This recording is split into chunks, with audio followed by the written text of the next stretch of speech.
Jua linawaka tunaishi kwenye kisa na eclipse nusoya ukipita kwa mvua jipe moyo ni kufight kimandela ama kwame ni kuvuma kuwasile na nguvuma ngombe nanywa maji hata kama kuna chura ni kuvuka fyuzi ukipia kake mboe life chini ya jua mase lazima kutoe Babylon iko na pressure mambo choi na foreign cheki yote mtaa masefa kwa unemployed kule bunge kuna speaker masefa na make noise corruption on the rise wakiraise hizo price wenye ichi wana lies wakika knife conditions za kuishi ni kama ikaziko tight badala ya human rights wako left wakitry kufanya kipofu kukuba kifunga eyes juu alini kusonga masini kukuba die keep moving keep giving on ni kusonga mbele na just keep on moving keep on moving keep on moving keep on.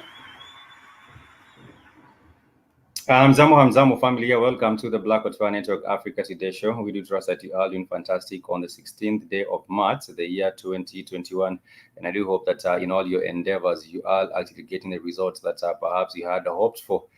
Because if you really do get to manifest, eventually I do believe you can be able to reap the benefits of really staying positive and also manifesting in whatever area of life that you might, be doing that.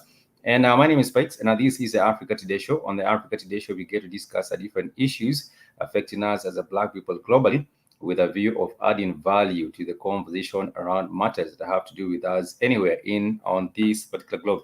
It doesn't matter whether you are in Clayton, Jamaica. It also doesn't matter whether you are in Dakar, Senegal, or even maybe you might also be in Nairobi, Kenya, like I am, or maybe you might be even in Seattle or Philly, wherever you might be. I want to welcome you to this particular broadcast of the Africa Today Show.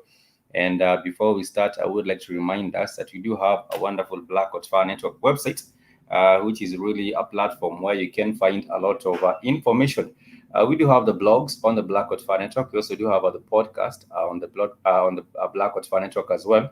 And we also do have other videos. We also do have videos and other content right there on the Black Hot Fire Network. So I would urge us to use a platform and make sure you sign up on that particular website. It's www.blackhotfirenetwork.com. And once you have signed up, you can click on the show page and be able to interact with the rest of the family. TC Brooke, you send a peace family, peace to you too. We trust that all is well with you and your family. I would love to know, where are you tuning from, TC Brooke? It's really an honor and a delight to have you tune in on the Black Hot Fire Network Africa Today Show. We used to do have our Sister Donna C. Thank you so much. Saying hello, Spikes and the Melanated family. Hello to you, to Sister Donna C. I trust that you are doing well on another wonderful Tuesday. They also call it Tuesday, like CHOOSE. Some people also like to say Tuesday as a Tuesday. And I don't know what you choose your day to be, or what you choose, what you purpose to achieve this particular day. But nonetheless, like I said earlier, I hope that in all your endeavors, you all actually things are actually panning out as you had expected or you had foreseen. Some other time, we have been talking about African history. Yesterday, I wasn't able really to conclude on the same. My connectivity went out. But we also do share personal growth tips. And that is what I want to share with us today as we start off the show. And even as we wait on Keith to join us on the show, I wanted to share with us briefly as we start, just some personal, amazing personal growth tips And I do believe that if you want to grow, there are so many areas of personal growth. It might be physical, it might be social, it might be spiritual, and there are so many other different aspects, even emotional and physical, even mental and social. And on all these particular areas, I just wanted to touch, on some of these 5 tips before we start with our show for today. I just want to touch on some 5 really, really important tips on personal development. At the start of the year in January, everyone is trying to aspires. Everyone aspires to really become better in whatever area, social, emotional, economic, and all these are different facets of life. And one of the ways is really getting along with yourself. If you're trying to become better and develop personally, it's really, really important that you are able to get along with yourself and also get along with other people. It's really, really important. Another tip is really stop procrastinating. Sometimes you want to do something by the end of February or by the end of March. But then again, you think, no, I can do this in April as well. And therefore, you want to procrastinate. There is also embracing empathy. Embracing empathy is also key in whatever thing that you do. You have to embrace empathy. And it's very, very important, whatever kind of a thing that you are approaching, whatever kind of an endeavor that you are pursuing, you are really embracing empathy in that particular area. It's also important to be able to improve your body language. It's also important to improve your body language. That is also another personal development tip. It's also another important personal development tip. And also to be able to listen actively. It's important to also be able to listen actively.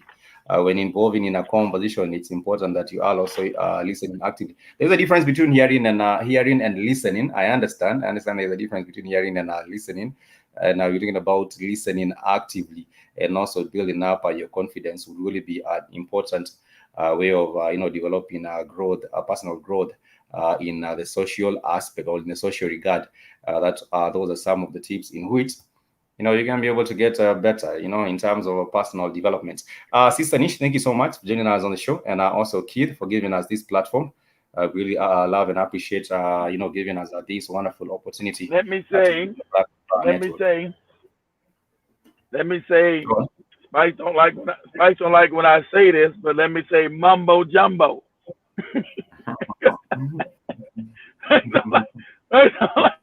Because when Spice correct me, whenever I was in Tanzania all the time, all I said was mumbo. I didn't say jumbo a lot, so I put together and said mumbo jumbo. I said, no, God damn it, no. So, so, so when you guys get to Tanzania, you're gonna notice a lot of like Spike says at Mzungu and us foreigners, we say mumbo in Tanzania. We always say mumbo. I didn't say jumbo a lot. I always said mumbo. People say poa or whatever they said, but I very seldomly ever said jumbo. I would always say mumbo. They like, okay. So I put it together to annoy Spike. I never put it together to annoy him. Together. No. I hope that you're all doing well. I hope that you're all doing well, Keith. And thank you so much for giving us I'm this doing platform. good. I meant to go live yesterday, but I fell asleep. Shit, I woke up too late. I meant to do a live after the show last night. What's going on, Joe Mosquito? What's going on, Nish? What's going on, Kadon? What's going on? Who else we got up in here? Let's see. What's going on, Donna? What's going on, T.C. Brooks? What's going on with everybody? Yeah, the countdown.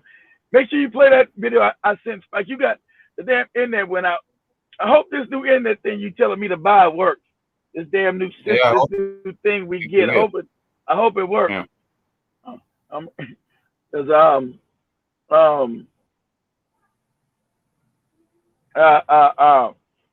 Yeah.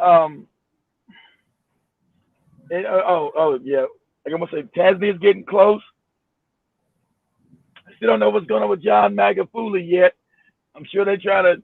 He's held up. He should know. Don't trust nobody but your wife. Don't get no food. Don't be by nobody, because Europeans are easily poison you. They easily put plutonium in any kind of thing you touch, anything you do. So you got to be careful. He's probably, like I say, he's probably sick somewhere. not in Kenya. That's how you know. I don't know why Kenya is so invested. I'm looking at Kenya. Kenya is so invested and worry about where this man's at. What's it got to do with your business? Kenya, not a damn thing. But they are a puppet state. The guy said, "What about where's John McAfee? What's going on? What's happening? Why are you worried about that? Why you supposed to worry about where the hell Kenyatta's at? Who Kenyatta's at? Why are you so concerned about where John Magafuli's at?" You know, it makes me laugh every time I turn on KTN over there in Kenya. Where's John Magafuli? We need answers, God damn it. We need answers. Like, why do you need answers in Kenya? We need answers, God damn it. And they putting the opposition leader up there to talk crazy. He's already in Belgium. He's an opposition leader sitting in Belgium. He ain't even in Tanzania.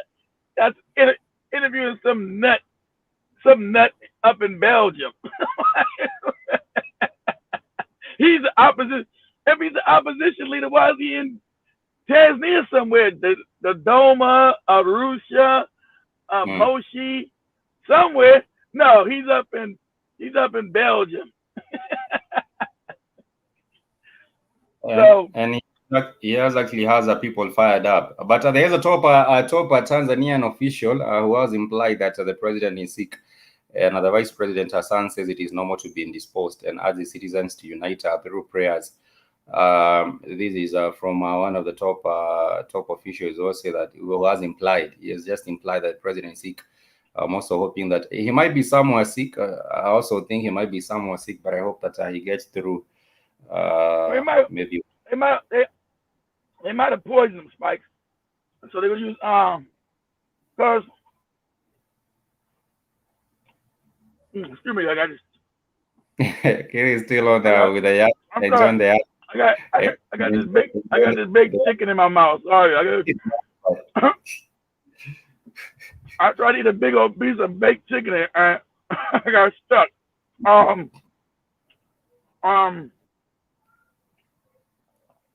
You saying you might narrative out there. You got to put narrative out there because you got a lot of expats. Since we've been talking about that are choosing Tanzania now, right? Got a lot of expats, you know, because of the expense and the government. Like I always said, Tanzania, the Kenya, your best places to repatriate. I would have said back in the day Zimbabwe too, but Mugabe fucked it up.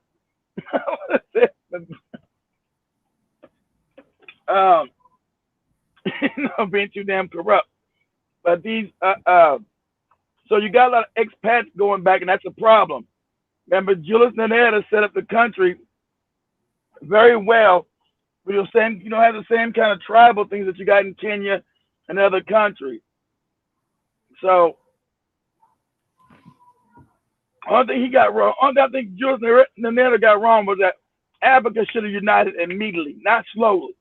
It should have been forced to unite. That's why I said you needed a real strong man. So people would have had to die like China did. I don't care. They needed a strong man to unite Africa now. Right after everybody got independence, shouldn't have allowed all these fake governments to set up because all these little countries are now fiefdoms. As like we said, Lexon on this, they're now fiefdoms. Nobody wants to get rid of their fiefdom, like over in Cameroon and all these old puppet presidents that have been there for 500 years. That's the only thing he got wrong. But as far as setting up the country, he got it right. And like I said, I've been to Ghana, been to Nigeria, been to South Africa, I've been to Namibia. Tanzania was the only place I thought that you could come home and do business and actually build a stable family.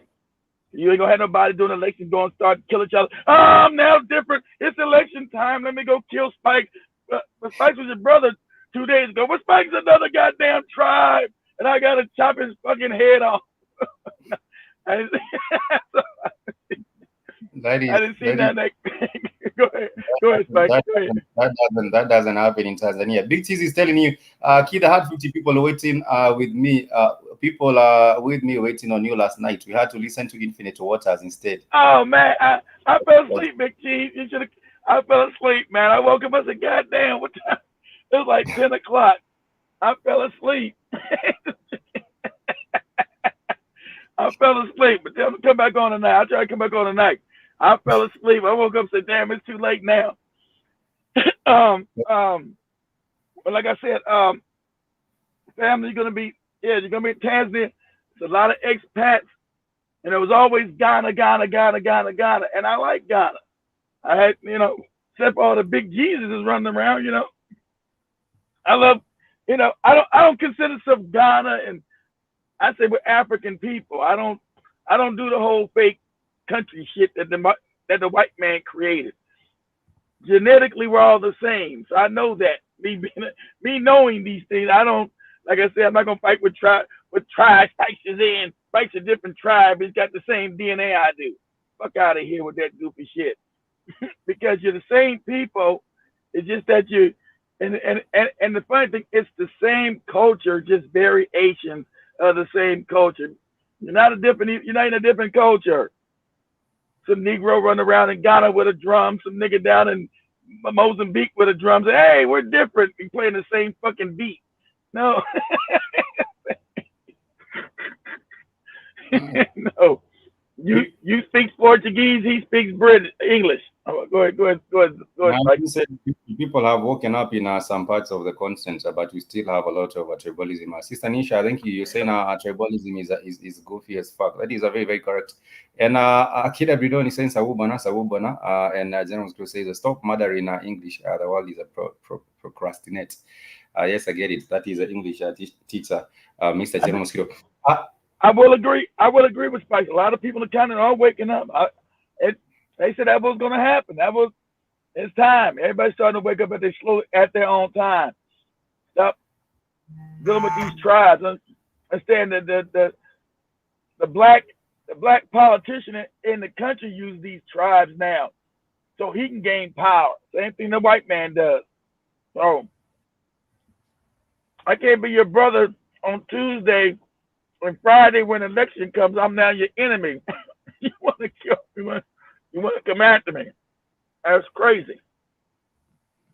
That is what has been happening, especially with the politicians. But nonetheless, in the neighboring country with Tanzania, there has been something that is happening. Of course, we have talked about it right here on the Africa Today show. And this is the situation with the Islamic the militants in insurgency in Mozambique. And right now, as it is, we are hearing about reports that have been given by one of the organizations, which is the Save the Children. I think it's known as the Save the Children organization.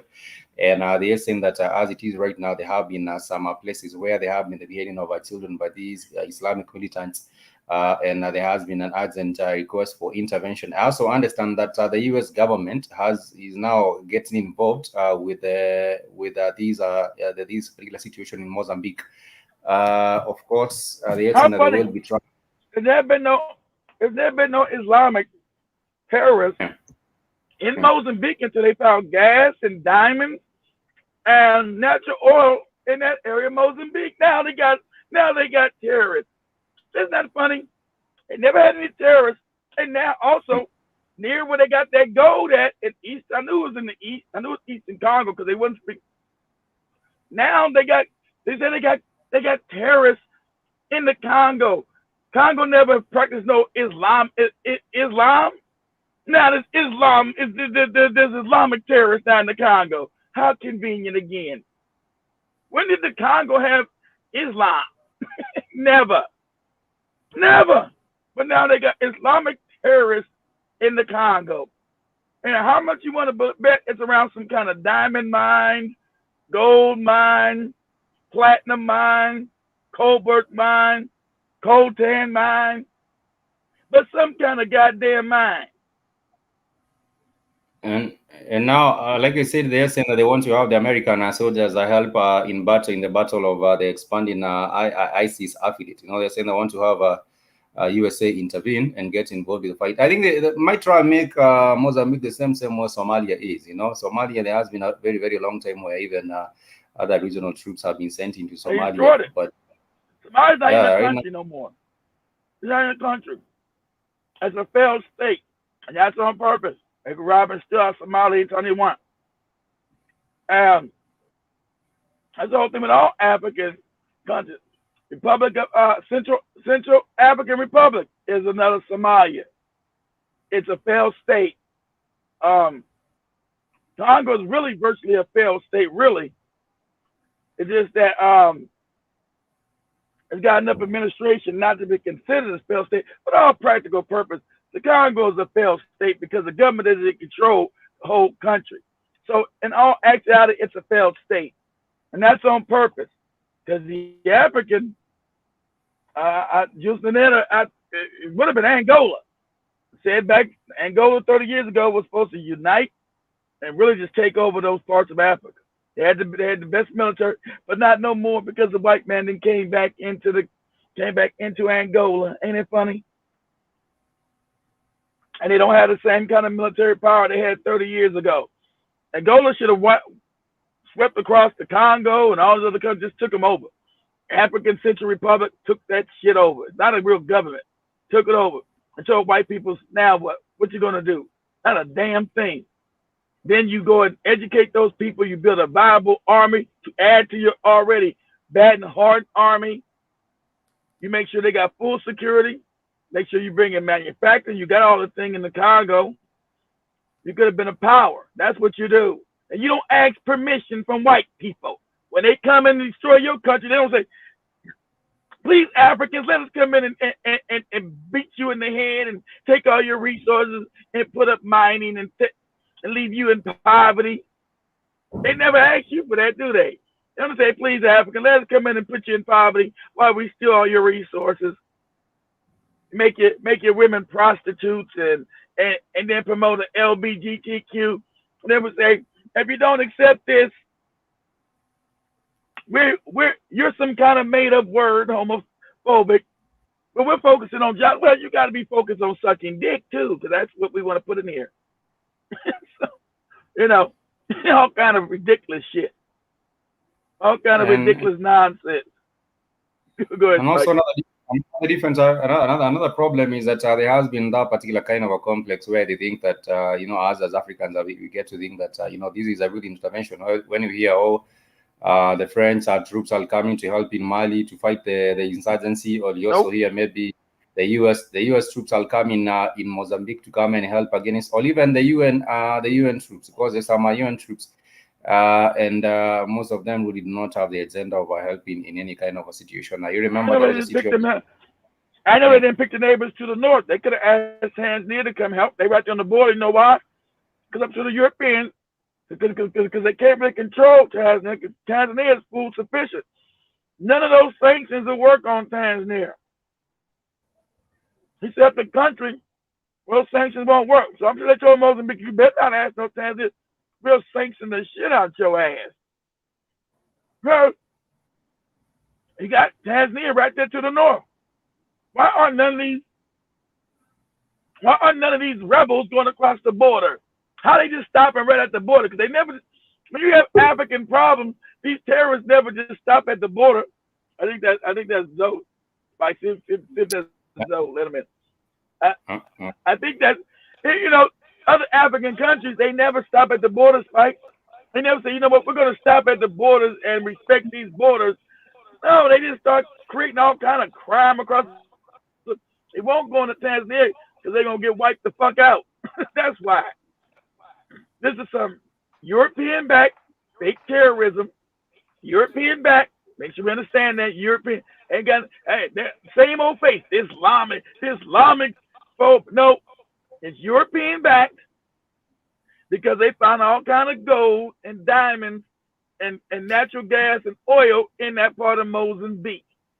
Never had any problem that part of Mozambique ever until they found gold, diamonds, gas, and oil. Now, my God, it's just Islamic terrorism. Go ahead, Spike. I'm just saying sometimes I think it might even be considered even safe really to discover there's some oil and just let it, decide to prefer what's the joke in What's the joke in Africa, Spice? You know what the joke is. Whenever resources find in Africa, what's coming next, Spike? Terrorism. You know, everybody knows that. Everybody knows that's the dirty joke in Africa. Everybody knows it. It ain't the everything. Africans will say, "Oh shit, we better not find gold or diamonds because we know what's coming next."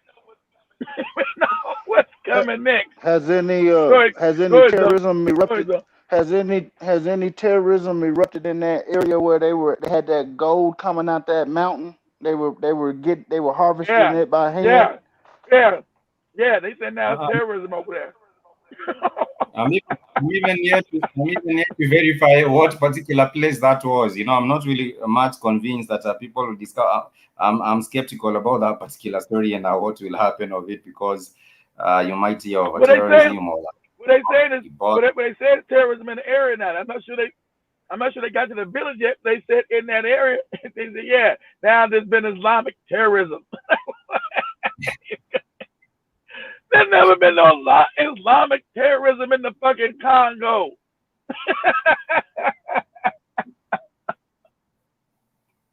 There's Islamic terrorism in the Congo. Like, what are you talking about? The people there are not even Muslims to begin with. You know, the people of the Congo, they are known to be right. Traditionally. Exactly right, Mumpy. Example, German troops, all troops are in Africa. You got the British that just now deployed to Kenya. Kenya never kicked them people out the base because they kept their puppet Kenyatta in. It's like they kept their puppet Nelson Mandela over in South Africa and made them the heroes of the country.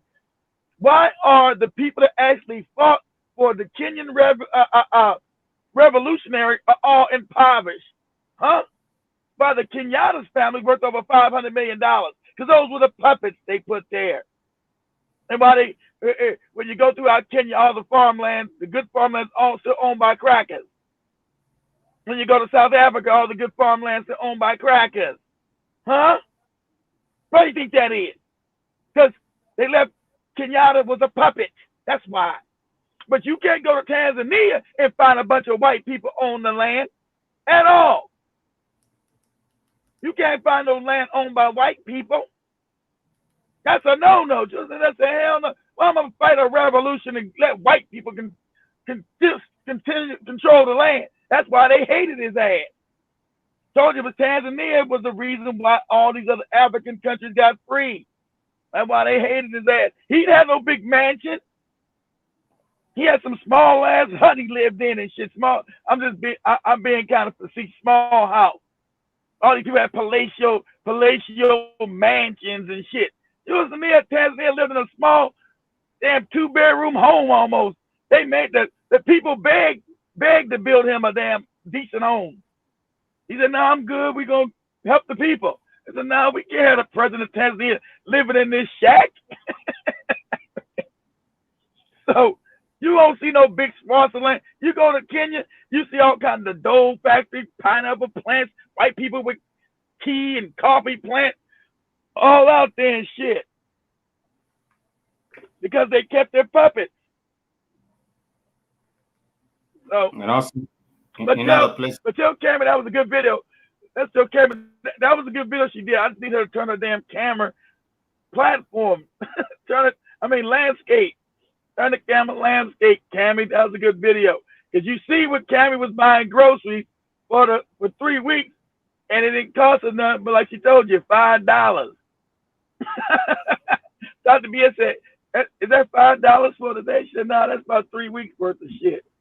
So there you go. Out the market. Go ahead, Spike.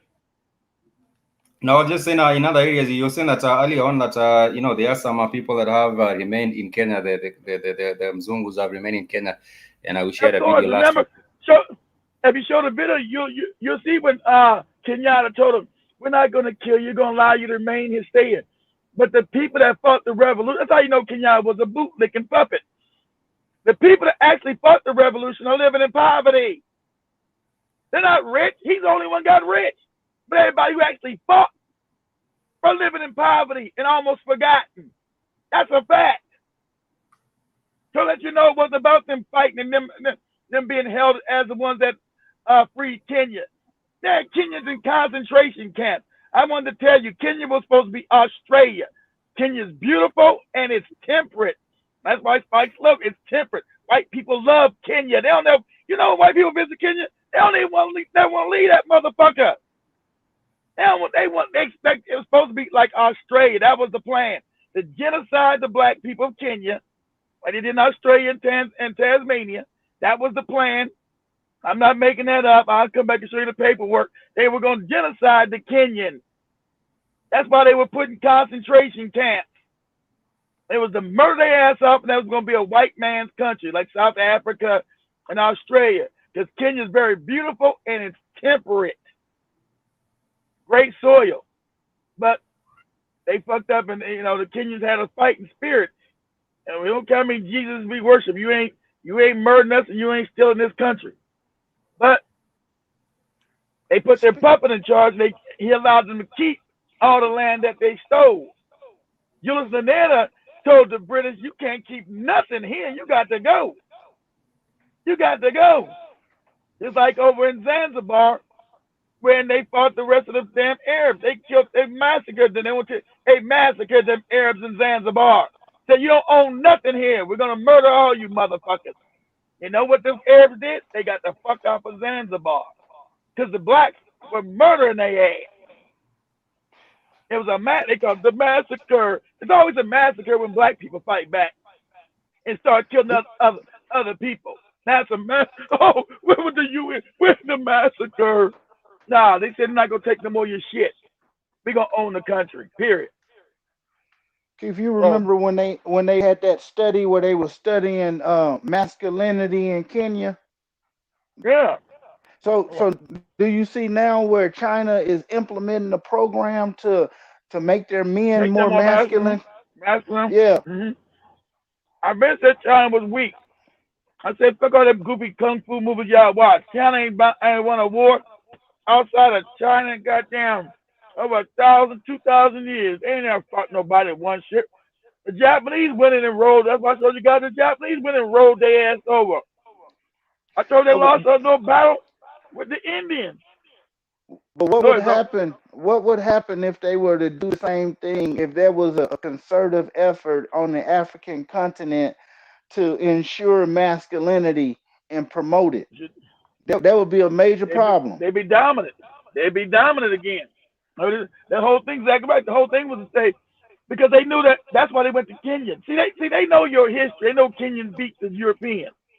And they beat them being mad. They couldn't beat them being gay and putting on dresses and walking around with fucked up, funny underwear and work. They knew the Kenyans had beat them in war. They said, well, how can we turn these Kenyans homosexual? How can we make these motherfuckers faggots? See, black people think the war stops when you win. The white people constantly war on you. They don't stop the war. They don't take that L. These goddamn niggas won. Kenya was supposed to be a white country. They still hold that. Yeah, you won't go to Kenya and not find white people? Shit. White people go to Kenya. They love Kenya. What? White people love Kenya. That's a fact, Jack. Shit. That is a fact. They want to love it more without the Africans. They said, man, these damn Africans beat us. Let's see how can we go in here because they too manly. How can we make them less manly? That's why they came with Obama with the faggot shit. How we make them faggots? Spike's like, what? Why they want to do that for? Because you beat them in war, Spike. That's why. Yeah, and I believe yesterday you also I think we mentioned about this. Go on.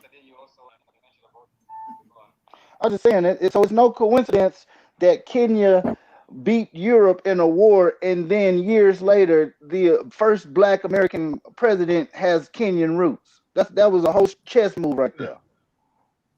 Of course it is. Of course, and he's the one trying to come back with the homosexual thing. He come to visit the country, but he start talking about. We want to talk about economic development. He starts talking about how to suck another man's dick. Like, whoa, hey. What are you talking about? Go on over here with that goofy shit. Get out of here. That We is a got the whole kind. state. Go ahead, Spike. I'm just saying that is the kind of agenda. That is the kind of agenda that had brought him here. He had nothing to do with developing anything for the Africans. Nothing. Nonetheless, Nothing. That's why he brought his ass back. That's why he ain't funny. He's in Kenya, but he ain't went back since. I'm Kenyan. And why, if you're Kenyan, you would want to go back as your presidency, at least see the people, build something, and be around them. He couldn't stay. He can't stand black people. That was the ploy to get Africa back. The motherfucker did all this damage in Africa. Got open organ harvesting going on in the north and slavery, all this shit. And he just want to come out and say, that's my worst decision. Motherfucker, that's what they said. They told you, didn't you do it? And you did it. Your worst decision. People in Libya still in slavery, organ harvesting going on. Go ahead, Spike. I'm saying I see a comment by KW Donna saying that Joseph Mobutu lived in a palace. In a palace guarded by Korean troops. He flew around in a Concorde jet. He embezzled billions of dollars for his personal use. I think because the same happened with Kabila. Not Kabila. Was it Kabila? Seseko. That was Mobutu. Yes, Mobutu Seseko is, I think, the same person you're talking about. Mobutu Seseko, the president he was the one that had responsible. Remember, he was responsible for damn, what's the guy they bored in oil spikes? The Congolese president, Lumumba. They're behind the French and the Belgians murdering Lumumba. They wanted to make sure he didn't remember. They bored his ass in oil and acid. They bored him in acid, and they made the puppet Mobutu the president of fucking the Congo. There's no good bastard.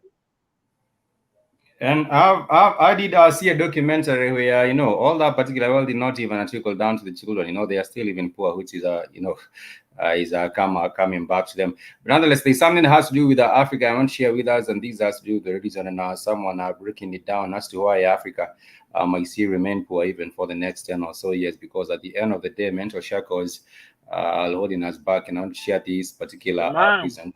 Mm-hmm. I want to share this particular presentation on the same regarding some of the reasons to why you do find some of the most religious people here.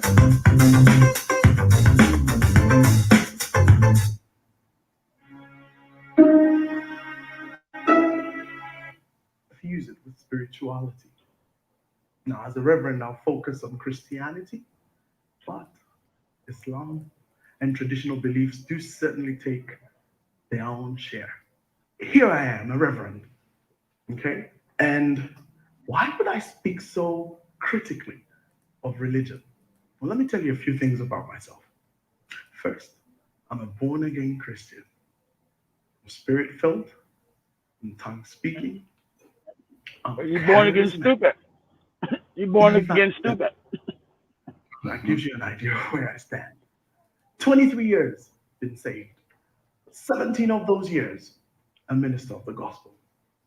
Sat under some of the most amazing human beings, but also sat under some very interesting people.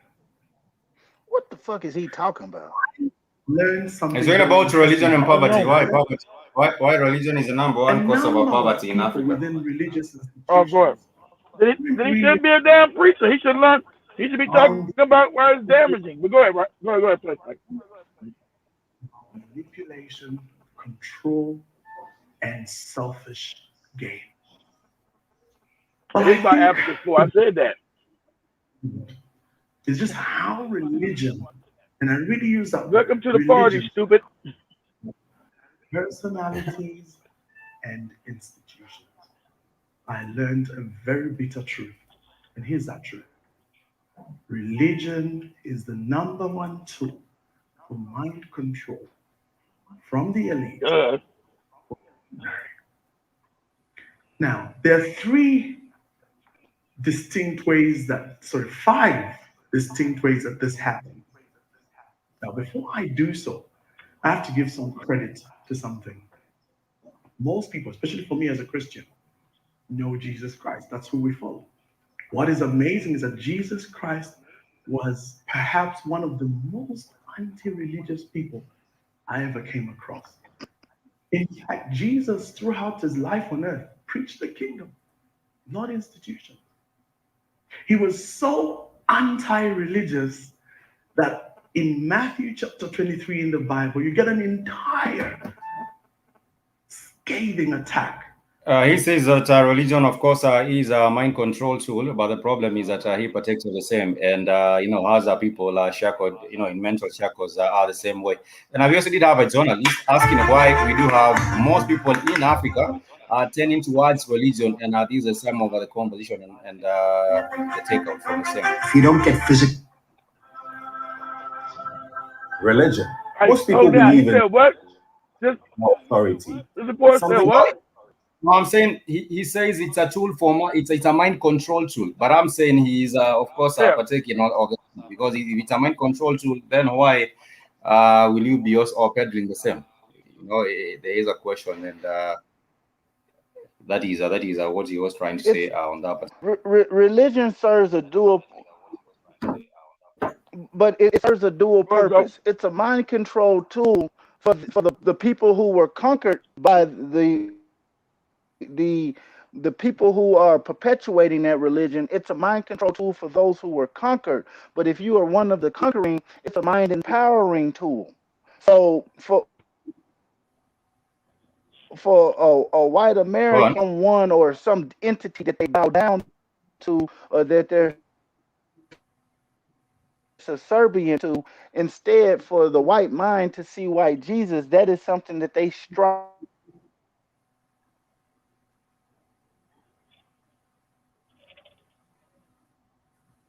I think we lost your audio. I lost Zoe. Yeah. Hey, Muffy David, you're right. I don't know. Oh, there you go. Yeah. Hey, Muffy David, you're right. Zambia's all fucked up.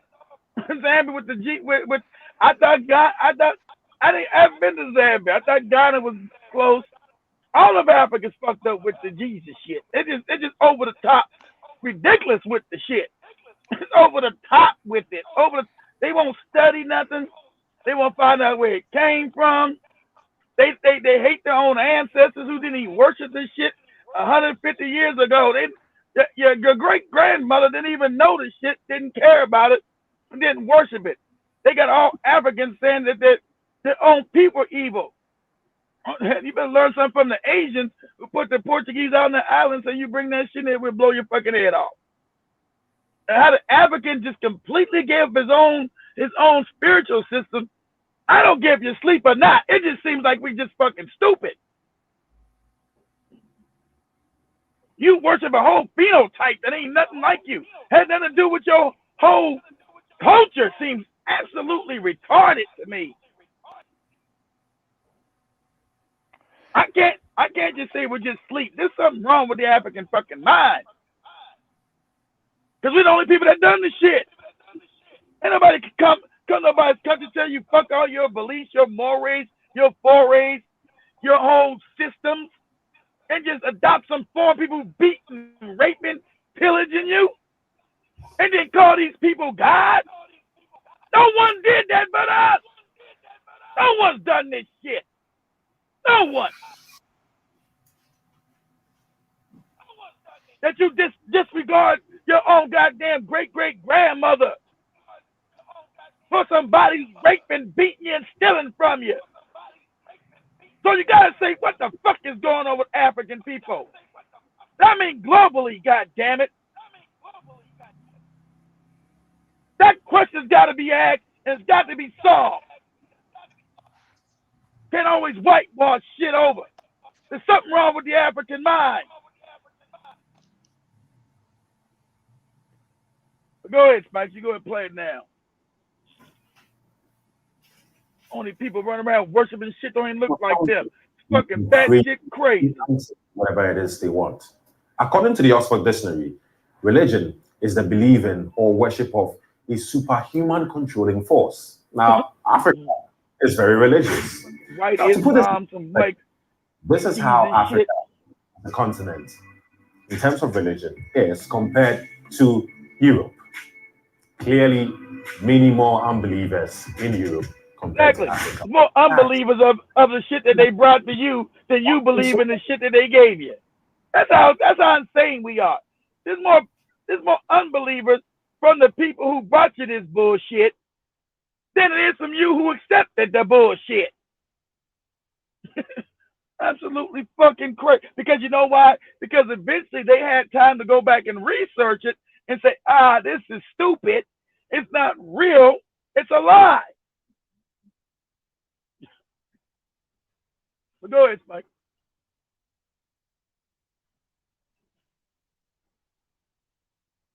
Oh, did we lose Spikes?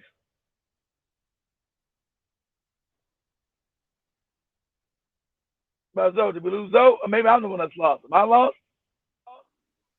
I'm still here. I don't know if y'all can hear me. I hear you good. I must have Spike. I think Spike got frozen. Nah. I think Spike's frozen. I knew it. Spike's done. Nigeria has a giant white Jesus. They all got giant white Jesus somewhere. And shit is absolutely fucking crazy. Then you have some. I don't want to beat up on Ghana, but I got to. When I was in Ghana, talking to this motherfucker, understand the Lord and how God works in our lives. I said, working who life? I said, working who life, brother? What are you talking about? Well, Jesus. I said, you know where Jesus came from? Yeah, he came from the Son. He's the Son of God. Who told you that? Who told you that? And what it said in the book. I said, what book? What book you talking about? The Holy Bible. I said, okay, you know what holy means, right? That's it. Let's see if we can go. Holy came from the word helio. Helio meant sun. Let's make sure we get some understanding. You go look this up somewhere in Ghana, okay? I want to get you some understanding. Helio meant sun. Biblio didn't mean book. Biblio was a place where the Egyptians made papyrus, paper. Papyrus. So it meant sun, papyrus. That's what your book, go back to the etymology. See, you want to learn something. This guy's name was Joseph or something. I say, hey, what the hell's your African name? Your African name ain't no damn Joseph. My name's Joseph.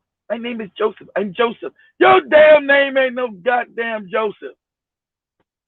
So go back to the etymology of the word. Stop just believing what white people told you or your mama told you didn't know shit. Let's go back. Let's study the etymology of it. Helio means sun. Sun, sun, sun. Eventually became holy, but Helios from the sun. Biblios, Bible, was a place where they made papyrus from, stupid. So it is no holy book. And you go look that up and come back to me. I'll be in Ghana for a couple more days. You go find that. Come back to me, Joseph. Tell me if I'm lying. Come back to me. So I can give you some more real work. Get out of my face. Do I know the love of Jesus and all this other goofy shit? You don't know who Jesus even is. You're completely ignorant. Now go away. Get away from me. Craziest cat shit. You want to say something? I'm looking in the chat and I see Big Cheese say, what's sad is the preacher could do major damage to white supremacy with all of their followers, but the problem is this, Big Cheese, the preachers are agents of white supremacy itself. So they're not going to do damage to the system. The only people they're going to do damage to is us. They're going to keep us in a subservient position mentally. They're going to keep us from rising up and realizing that this is ours in the first place. They're going to make sure whenever there is a little bit of uprise, the preacher's going to serve the same position that the preacher served on the plantation. Is to quell any type of uprisings amongst the slave group. Yes. So just like we had T.D. Jakes talking about getting the vaccine. You had T.D. Jakes talking about that. Then they had another Christian minister talking about eating healthy, and he got banned from a whole group of churches because he's talking about eating healthy and doing right. Damn. But he got kicked out of churches while T.D. Jakes is welcome in every church for preaching and promoting this vaccine. So I ain't know that. You have to, yeah. Hold on, some preacher got to tell the truth. Hold on, this is crazy. Hold on, though. Let me make sure. They start banning some preacher for actually telling black people to eat healthy. Exactly. Telling black people to stop eating pork because pork was the cause of so many different diseases. He didn't even go out and Diseases. say, he didn't say specifically that there was a connection between what's going around right now and pork, but he alluded to it. You know what I'm saying? And because of all of that, they got this man banned from a whole area of churches. As you know, what the agendas make sure we stay stupid, unhealthy, and everything. That's crazy as hell to me. And that's why you go to every major American church. What do you see? A bunch of fat diabetic motherfuckers in there. Every American church you see, unhealthy motherfuckers. Big old fat sloppy women, big old fat sloppy ass men, big old sloppy ass preacher. That's the norm in America. That is the norm. Yes, Talking it about they know is. Jesus, not everybody all fat and fucked up. So yes, here it is. But you get a preacher actually trying to care about you and do right by you. He might not be teaching you right doctrine, but he say, hey, we have to eat to live, and this is what we got to do. We can't be eating all this bad. Oh, you bad. You bad, but telling us the right thing. That's crazy to me. And if anybody with any type of critical logical thinking skill doesn't see this, then they completely blind or they want to be blind. And that's the fact of the Christian church is full of hypocrisy. It's full of hypocrisy. It tells you right there in the book, don't eat pork, but they still eat pork. It tells you right there in the book that homosexuality is wrong, but you got a whole bunch of gay preachers and gay choir directors. It tells you so many things right there in the book that they want to try to interpret however way they want to interpret, so they can do whatever they want to do, which ain't nothing but hypocrisy. That's all it translates to is hypocrisy. You're right. I can't argue with that. I can't argue with that. I said, damn, can we get right with the Lord by first getting our diet right? A man's trying to get your diet right. Everybody in here is about to die, damn near blind, got fucked up feet because they got gout, eating an acidic diet. Everybody running around with gout, hypertension, high blood pressure, damn near blind, diabetes. You get one guy stands up and says, hey, we got to do better. We're eating wrong. Oh, what? You better ban this motherfucker here. Well, you better get rid of his ass. That's sad. Man, I don't know. I don't know how to react to that. I mean, and just another example of the hypocrisy in the Christian church. You seen this mess that's been going on with Kurt Franklin, huh, Keith? Him and his son? Yeah. I mean, and you got people talking about canceling Kurt Franklin. The man, the boy, 33 years old. His son is 33 years old. He talking to a grown man. Yeah, and everybody acting like he abusing the boy or something. Man, get out of here. He abused him. I had conversations with my son like that, talking crazy. I mean, my oldest son, want to blame me for his football career. I talk to my 11-year-old like that. Let him act crazy enough. I don't think I done that, Dad. Damn. I talked to my grown ass son and shit, especially back when he was in college talking that fuck shit to me and his mom. Hey, fuck you talking to? Got me all the way fucked up. Fuck you talking to? So yeah, that's also I get mad about him. I mean, as his kid, I didn't really listen to the conversation. I was, people always get mad about hardly nothing. Man, your kid get to talking to you sideways. You better put their ass in check. I got to talk to me sideways one time. And, I was only been my oldest son get to talking, my damn namesake. Keith Jr. gets talking to me all crazy. Fuck you. I had to sit there and say, who the fuck you talking to? What you talking? Hey, who you talking to? You talking to me like you talking to one of them cats in the street? Fuck are you talking to? You gonna have to get crazy with your kids. He wasn't no 33. He was still in his late teens, like 19, 20 and something. No, he was in college, so he was like 19 years old at the time. He's in his late 20s now, so he was in his talking all crazy. Motherfucker, you chose to go to that school. I told your ass to go down to Miami. He had a full ride. Get mad at me. You wanted to listen to your dumb ass mama. So hell, that's what happened to your ass. Go blame your mama. Don't come talk that whole ass shit to me.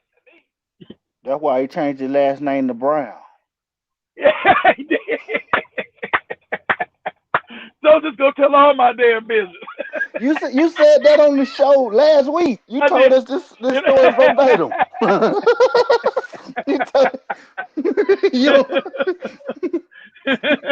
you don't remember saying that? You did. Yeah, I'm fucking with you. You showed him running the ball. Yeah, I'm fucking with you. No, that was just me, you, and Spike before we went live. But anyway, that's right. I told, but I told the story anyway. So shit, like you hurt me, motherfucker. You ain't hurt me. You ain't hurt me. Like you hurt me. You ain't hurt me. You see, you can't hurt me with no bullshit. Like you hurt me or some shit. You can't blame me while you got cut by Seattle. Seattle Seahawks cut his ass. Get mad at me. Motherfucker, if I was in a college, a big college, I would have been better prepared. I told your dumb ass to go to a bigger college, stupid. University of Miami asked for you, dummy. You wanted to go to a HBCU because your mama said that dumb shit to you. Your mama said that dumb shit to you. You wanted to go to HBCU. I argued with your mother. Said, no, he needs to go to Miami. He's my son. You can't tell me what to do, all that old dumb shit. I said, he's better prepared to go to Miami. It's a bigger school. He'll get a bigger spotlight. It's almost like a program. So he'll be better prepared. So you want to listen to your mama, then you motherfucker. So I agree with Kurt. Like, do you want to blame me because you listen to your dumb ass mama? Shit. Motherfucker hung up on his ass. Shit. What? But see, what really should be highlighted with that whole conversation with Kurt Franklin and the son is the fact that the boy recorded it like a little old punk. Who recorded a conversation with their parent? What kind of mess is that? Yeah. Just to put him on blast. Just to be like, see, look how he talking to me. This is why I'm done. This is why I'm done. Little old sissy mess. That's girl type shit. Yeah, Donna. Donna. Yeah.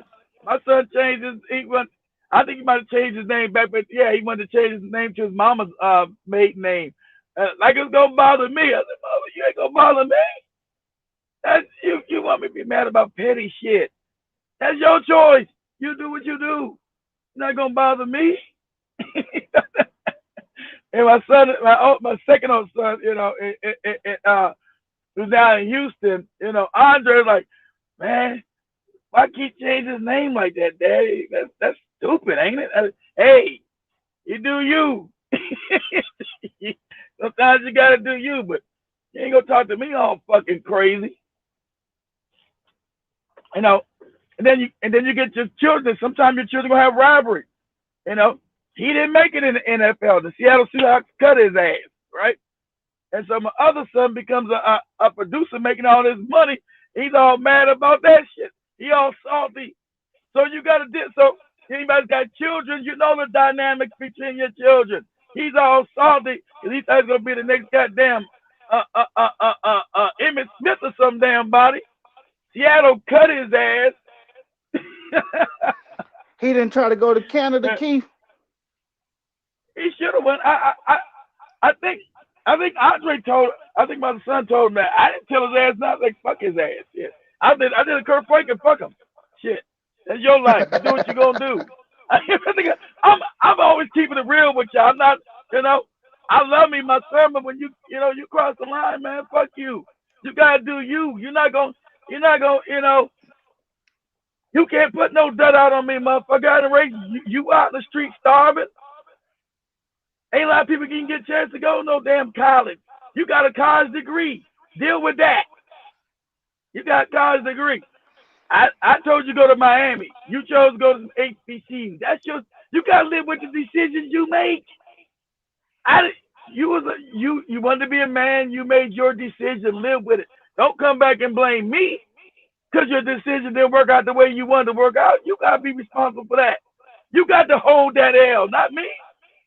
I'm not gonna walk around all sad. Oh man, he didn't. Oh man, Seattle Yeah, cut him and shit. what he Go need to ahead, though. start doing, is realizing it's not a L. It's just that if the L don't stand for loss, it stands for lesson. You know what I'm saying? And Mhm. it ain't all over just because you didn't make it in the NFL. Shit, the average Mhm. NFL player don't, especially at running back, you don't last no longer than 2-3 3 years. years anyway. Yeah. 3 years. 3 years. So what 3 he was gonna years. do after So that? Them 3 years is over with. What you gonna do after three. that? Like in 3 years. 3 years. So so That's just like we was talking one day, Keith, and we were like you were talking about the warrior class, right? The warrior mhm. class coming up. Man, the warrior class is here right now. Let me tell you, I was talking to my dad the other day. My dad's telling me that my brother got arrested, right? So I'm like, Mhm. okay, what did he get? What happened? So he like, yeah, he was out there driving crazy, and somebody called the police on him for driving crazy in traffic. So the police pull him over for road rage. When they pull him over, he had his son in the car, my nephew, and my nephew Mhm. had two pistols on him. So I'm like, Damn. what he had two pistols on him for? You know what I'm saying? Boy. So I'm asking my dad that what he had two pistols on. My dad like, I don't know. So that to me, that should have been the moral of the story. Is this teenager running around here with pistols, right? So I called my brother because he by this time he done got released. I'm talking to my brother about the shit, and I'm like, yeah, man, Dad told me you got arrested the other day. He like, yeah, man, we driving up the street and police put me over, and my son had them guns on him. So I'm like, why? My brother like, why what? I'm like, why he got guns like that? My brother say, why not? My brother say, why not? so so then I'm like, man, I can't talk to you. So I get off the phone with my brother. I'm I'm talking to my cousin. My cousin living. My cousin telling me that it be about 15, 20 of these little motherfuckers that's 15, 16 years I got old. guns. All got guns. They running God around with damn.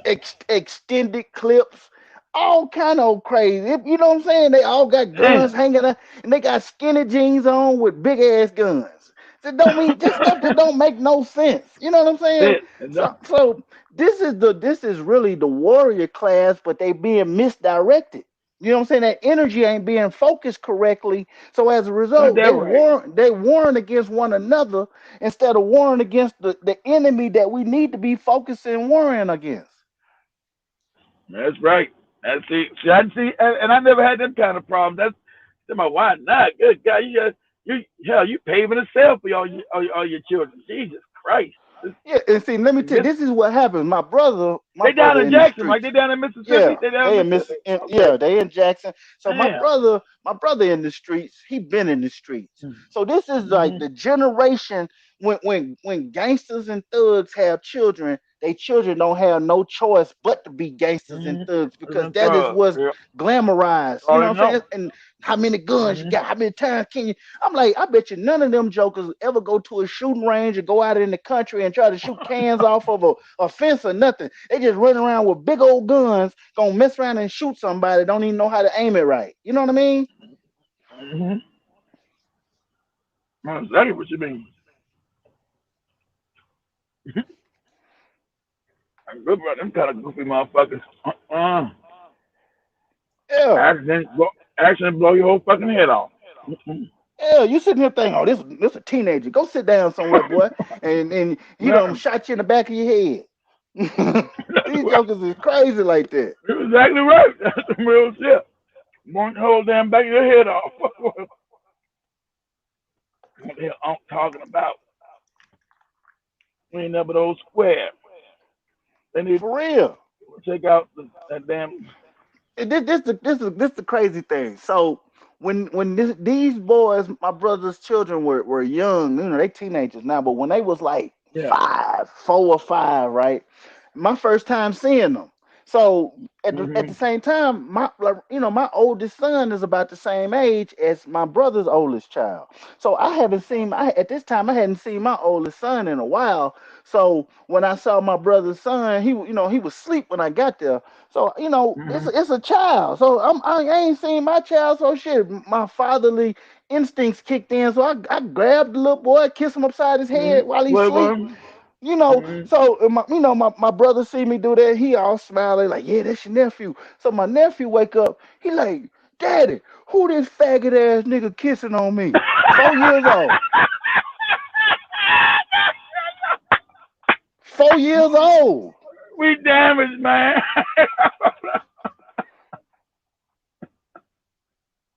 4 years old. 4 years. That's when I knew. I said, this little nigga gonna be a handful right here. 4 years old. Already 4 years old. already primed for the prison. 4 years old. Yeah, man. Goddamn uncle trying to show you some love. Who this faggot ass nigga kissing on me? They mama got a mouth full of gold teeth. You know what I'm saying? Stuff like that. Mouth full of gold teeth, tattoos all over her arm and neck, everything. I seen they mama. Man, my brother's probably like 5. He a little short dude. He like 5'7", probably about 160, 170 pounds. They mama about 5'11", 350. And man, they mama grabbed my brother like a rag doll and was slinging him around one day. I was like, golly, that's how y'all like it, huh? His kids what? No, the girl, the baby mama. The baby mama grabbed my brother. She 350. She like 5'11", 350. She grabbed my brother like he was a rag doll. Was slinging him around. Don't sound too much information. God damn. Man, I was at the house is disturbed. Hey, I bet you so don't visit but once every 5-6 years. Oh man. Keith, he picked me up from the airport one day. Man, I flew down there. He picked me up from the airport. We go to the gas station. It was me and my brother in one car. While we at the gas station, his girlfriend and all her homegirls pull up in another car at the same gas station, right? So while we sitting there, he talking to her, and they going back and forth. These other chicks get mad because they blocking the pump, so they can't get no gas. You know what I'm saying? So they like, these bitches need to move, bitch, move your car out the way, bitch. All this bitch going back and forth, right? Man, next thing I know, they shooting at the gas station. They shooting. It's bullets flying everywhere. Hold on, though. You just now getting picked up from the damn airport, right? I hadn't been in Jackson for 35 minutes yet, man.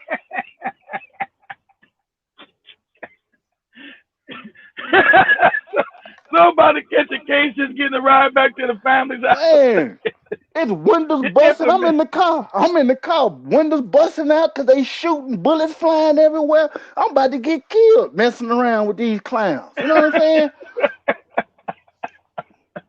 And these are the women shooting. You know what I'm saying? These are women shooting like this. These ain't men. You know what I'm saying? Well, y'all bullshit. Some place you can't go back to. You just can't. I remember years ago, I was only what part of LA was this? I don't even remember. I'm so old now. I can't. My memory all fucked. I was in LA going to a friend's house, right? But cousin of friends. And I didn't know that they was already, this when the crack cocaine thing was getting going. This is the mid 80s and shit. And I go in there, some places you just can't fuck around with no more. Because your family just be out there, your family in them streets, man. And you'll get caught up, catch a case. So we was in Compton. My fault. We was in Compton. I forgot about this. We was in Compton. And so, we was in Compton. Some fucked up ass place, right? And at that time, was my uncle still living in Compton then? I can't remember if they were still living over there. But don't think, I know you guys see bad things, but Compton had nice homes back in the day. My My uncle had a nice ass home over there in Compton. You know, don't think it was like all fucked up in Compton, because you hear that the you know, the NWA shit. Compton was halfway decent, was nice back in the day. But anyway, I went to see a cousin I ain't seen in a while, and I'm gonna keep it 100. So we went in there. They had all this money everywhere and shit. I didn't know they was even selling drugs and none of that shit. Like, wow, these motherfuckers got money everywhere. Some dude was counting the money and talking shit. Hey, man, you know this motherfucker? Ah, man, that's my little cousin, man, right there and shit. All right, man, just go in the living room, shut the fuck up, and, you know, we'll holler at you later. You know, just talk to you crazy. Like, you all kind of mad disrespectful. But, you know, like those say, everybody's got a damn piece. I'm a teenager. I'm a kid. I ain't got no damn weapon. I'm a child. I'm a child of God back then. I was a child of Jesus. And so, and y'all gonna think I'm joking, I'm telling the truth. That's how I know this is 85, because they had one of the big ass VHS or what do we call them damn Betamax tapes? And they had Prince on there. I said, oh man, this is Purple Rain. I ain't never seen this shit. Let me look at this Purple Rain shit. I get to look at this Purple Rain. I said, that shit, all right. Prince ass acting all gay and singing and shit. And I'm into it. Then I had to knock at the motherfucking door, right? So some rival gang motherfuckers that they had fucked up with some damn drug deal came in with guns, and then I ain't gonna get long with it, 'cause I don't want to, you know. It almost had some shit going down. Somebody got short-changed out some money. I got, like I was part of them. I said, man, I'm just looking at Purple Rain. You know, I sounded gay as shit. I'm just trying to look at Purple Rain.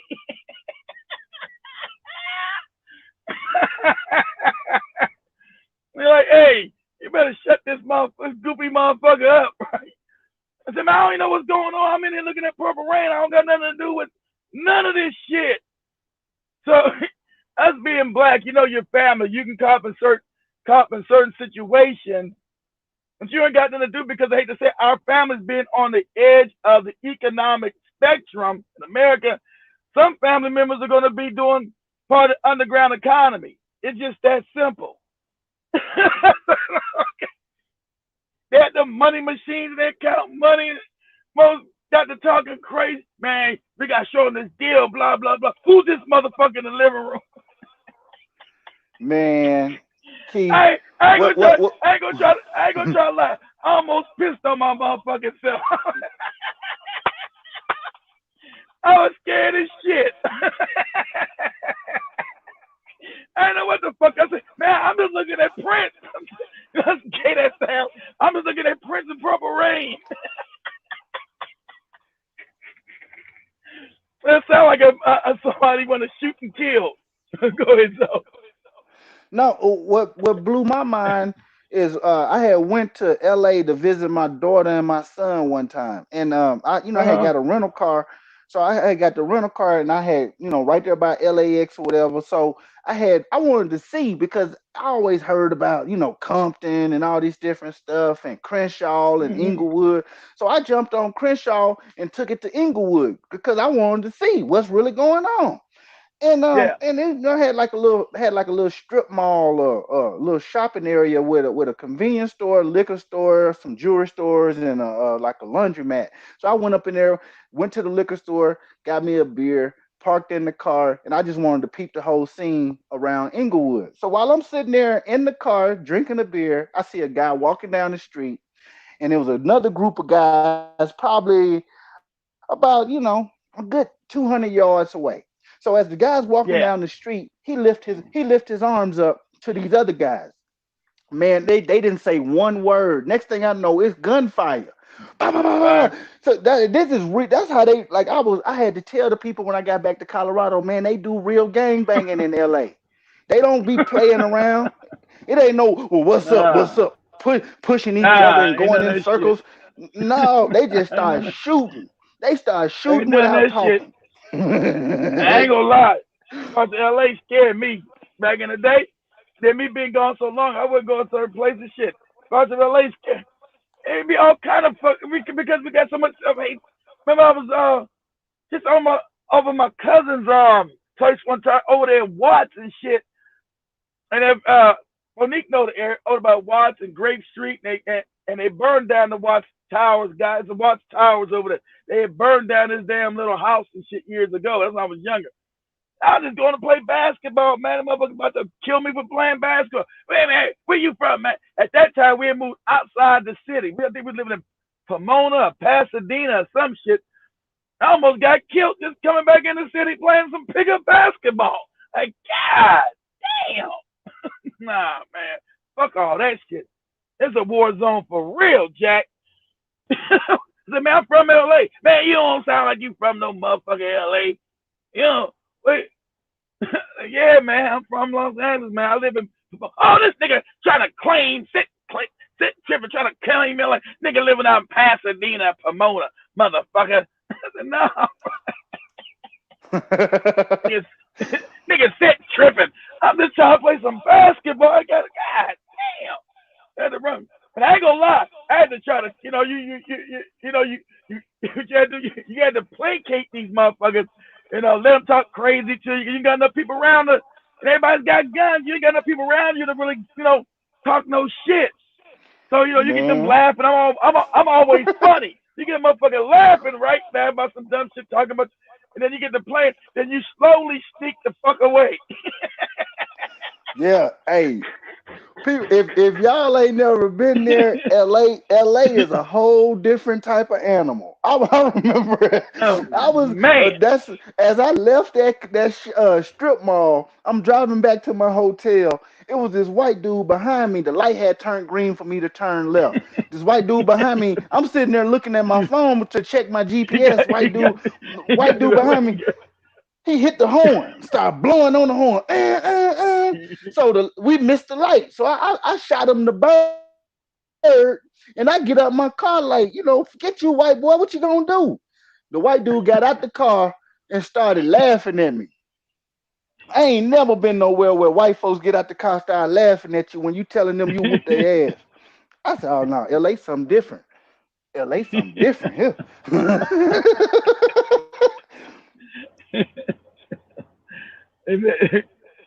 White people sell more needles than all over Indiana, man. Oh yeah, meth, yeah, but with no meth back in them days that I know about. Yeah, beginning of crack back in them days. But you're right, L.A. man is a whole different beast. I by myself going to L.A. Sunday, I wouldn't go on that shit. That's a death sentence, Jack. No way. And my grandmother stayed in South Central forever. She refused to sell that house. She had put up goddamn electrical fences and shit around that shit. I've been in this house since 1942. That granny, ain't no 1942. What is wrong with you, man? Sell this shit and get out of here. And she, when she probably gonna go with that Jesus shit, no more call herself banning me from her house. I said, motherfucker, it's too dangerous to go in that bitch anyway. You ain't hurt my feelings. Shit. You hurt my feelings. Fucking maneuvering all down there. If anybody knows about LA in South Central after the riot, they had made LA like a food desert. They had no grocery stores nowhere. You had to go way out. That's when white people punish you, they punish you with their economy. So when after the 92 riot, there were no more like grocery stores in the black neighborhoods. You had to go all the way across town. Some people have cars to catch that RTD bus. And in my grandmother's, even though they had cars, my grandma had, there wasn't no grocery stores or nothing out there, man. You ain't hurt my feelings. I say, all right, you can't come in my house no more. All right, cool, shit. You ain't hurt my damn feelings. Ain't shit there. I've been to LA. It's a while back though, okay, so I have mad respect for Los Angeles.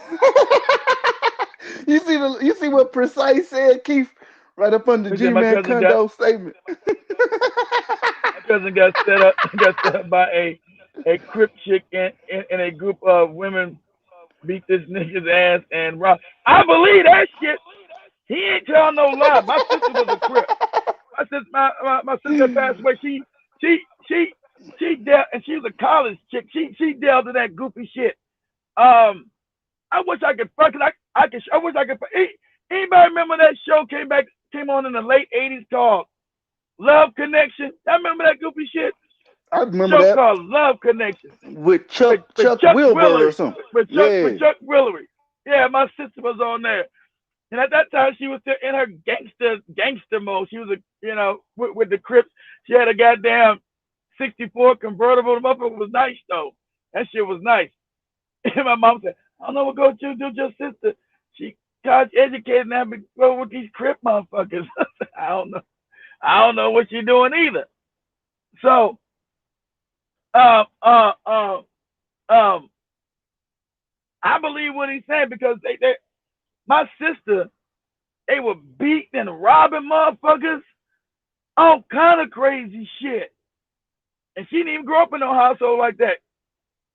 And so I remember she went to go stay with my grandmother. What she doing? My grandmother put her ass out. That's real. That's real. That brutal ass shit, that shit is real. Talking to y'all crazy because if you guys don't know my story, I told you, everybody knows this about when I was younger. Because of my sister, the one I told you was a Crip. When I was younger, I was if you guys don't know, okay. I told this story, man. If you heard the story, don't worry about it. I've said so many times. My parents got divorced. My father remarried some damn white bitch. And so my 12th grade year, my father sent me to D.C. My mom had moved to D.C., right? She became a customs officer. So my last year of school, my last year of high school was in Washington, D.C., right? And so when I came back to have my sister, the crack thing had boomed. I was talking about being broke and I don't know about in D.C. I got to deal with the niggas in D.C. because they say I talk funny. I talk like my L.A. And so my sister, this is how you sell this money. You got this new thing called crack. Crack. I'm going to keep it 100. Keep it 100. I've always been a good guy. So me and a friend, my sister got us connected with these cats in L.A. And so they sent us crack to D.C. Right? I went to L.A. and she set up where it can be transferred back to D.C. coming through Dallas over in Virginia. So me and my boy Nate, this is how fucked up we are as a black community. I'm just keeping my boy Nate. His dad was a crackhead. Right? His daddy showed us how to rock the shit up in his grandmother's basement. Anybody know the D.C. area and all that area, northeast, everybody's got basements, right? Got basements. So I'm gonna tell you, this is how I was able to buy my first house and all this other shit, right? Anyway, hey right? Keith, what's the statute of limitations on what you talking about there, brother? I think it's passed now. It's passed. It's 30 years ago. It's passed. So anyway, because everybody knows it's passed now, right? So yeah, that's I can implicate myself. Everybody knows, and I got the receipts for all this crazy shit. So anyway, so his dad, who was a crackhead, said, "Man, we can't let your dad around the damn shit, smoking all the crack. We can't be fucking your dad up." And so crack was taken off in D.C. like a motherfucker because the people up at the White House were getting fucked up on Capitol Hill. I mean, not the White, but Capitol Hill crackers were getting fucked up, right? They were getting fucked up. So at that time, it wasn't as organized as it was in L.A. And D.C. at the time didn't have like the same kind of street gangs like L.A. There wasn't no Crip blood type shit. D.C. was just violent. D.C. was on a different kind of violence than L.A. It wasn't organized. It wasn't like this gang and that gang type shit. It was just violent shit happening. So I said, "Nah, man, I said we ain't got no muscle. No, we ain't got no muscle. We're gonna just step in Capitol Hill, sell our little shit, and go home. That's it. He said, all right, man. So start off like that, right? Start off like that. So everybody ask, how did I get the money for my first house? This is how I got the goddamn money. Everybody want to know how I could afford my first house in college. This is how I got it. Sad fact, how every black person in America got to go underground economy. Because you can be smart and you don't get the same opportunities. So I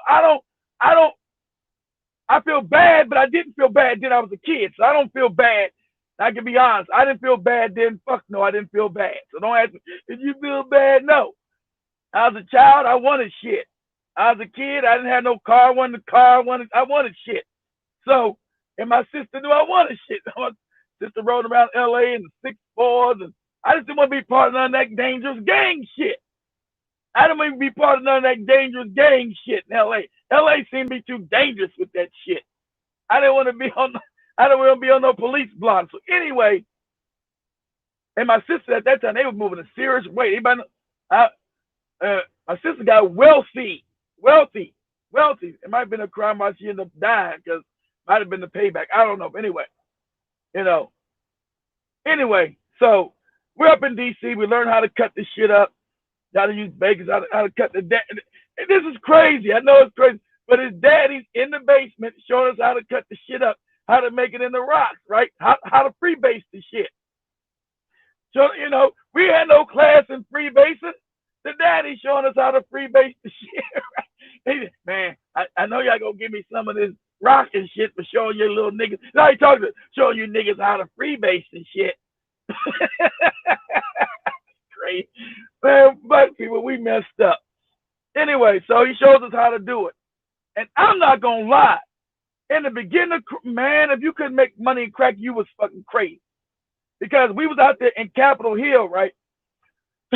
So, and that was one of my worst concerns. I can't go no jail, man. I can't go no prison. I can't do no jail time, man. I can't do no jail. Anyway, so we up there. If anybody's been to Capitol Hill, DC, there's a bunch of little parks up there. So you just hide the crack by a tree or some shit, and you go at a certain time late on in the evening, right? So he be in one park, I be in one park, and I ain't lying. We was making $1,000 a day with that shit. I didn't get greedy. I didn't want to expand and all of those dumb shit. Because I told you DC was dangerous. You get your fucking head blown up. I didn't want to do no expanding. $1,000 was good for me. I didn't want to be no drug kingpin. I said, I got to go to college. I remember during that time, Keith, they was reporting that it was an uptake of crack squirrels from people hiding their crack behind trees, and squirrels finding it and eating it, and squirrels was getting addicted to crack. That's actually true. That's actually true. That's funny, but that's actually true. Because you had to worry about the squirrels and shit taking away your shit. That's actually funny. Nobody even knew that. That's actually true. So now I was never no Scarface, Big Cheese. I was always the cat just wanted to get enough money, and it was gonna be seed money. It was seed money, Big Cheese. It was seed. I never got big as you, Big Cheese. It was seed money. I was too scared to get killed or go to prison. That wasn't gonna be my life. I said I'm gonna make enough money. So we were making $1,000 a day, man. I couldn't believe it. And so one time I had to something happened where we couldn't go into his dad's his grandmother's house. His grandma lived in. She's one of those black people. If you guys know anything about DC, they used to own all that shit till they got gentrified out of Capitol Hill. His grandmother's one of the ones that owned one of those beautiful $1 million brownstones, right? That didn't get gentrified yet. I'm sure they're not there no more.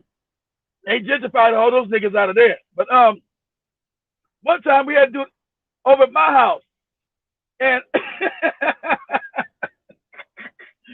my mom must have knew something. Cause at first I didn't buy nothing. I wasn't gonna be flashy going to school. So I'm taking this to college. Cause I wasn't the kind of cat that I wanted a car now. Don't get me wrong, but I said I don't know who's watching this. I'm not gonna do nothing. And I never forget my second oldest brother tell you, he can't keep, man, watch out, man. You're gonna get killed. They're gonna kill you, man. They're gonna murder you, man. You're gonna end up dead on the news or something. I'm gonna find out that you got killed out there. At that time, DC was, the crack thing was taking up, people were getting murdered and shot and killed. But we was in the quiet. We wasn't in the hood. We was not in the hood. So I never sold no crack in no hood ever. I was always up with the white folks. I never was in nobody's hood. So I wasn't going nobody's fucking hood. So anyway, we started growing. Then my boy Nate was like, man, we need to expand this shit, man. Get some people under, get some fucking soldiers, man. I said, oh, no. See, niggas getting crazy. No, man, but I don't want to expand shit. I don't want to get no soldiers. I don't want to take over no blocks, and I don't want to go in no motherfucking hood. No, I'm not with none of that shit. Nah, man, if you soft, keep you soft. If you're going to be soft, niggas, just tell me you're scared. If you're scared, nigga, say you're scared. If you're scared, nigga, say you're scared. Go ahead, Joe. I just want to add to what you're saying. That's actually what the crack game had changed in the dope game was prior to the crack game, there was a vouching process where before you got into there and you was on the streets doing it, somebody approved of you doing it. They checked you out, somebody that was already in the game. They would give you the, little tips and pointers and stuff like that. Exactly. Yeah, my sister, you know what I'm saying? But it was a lot of young cats. They just got cracked and started slinging. So it messed the game all up.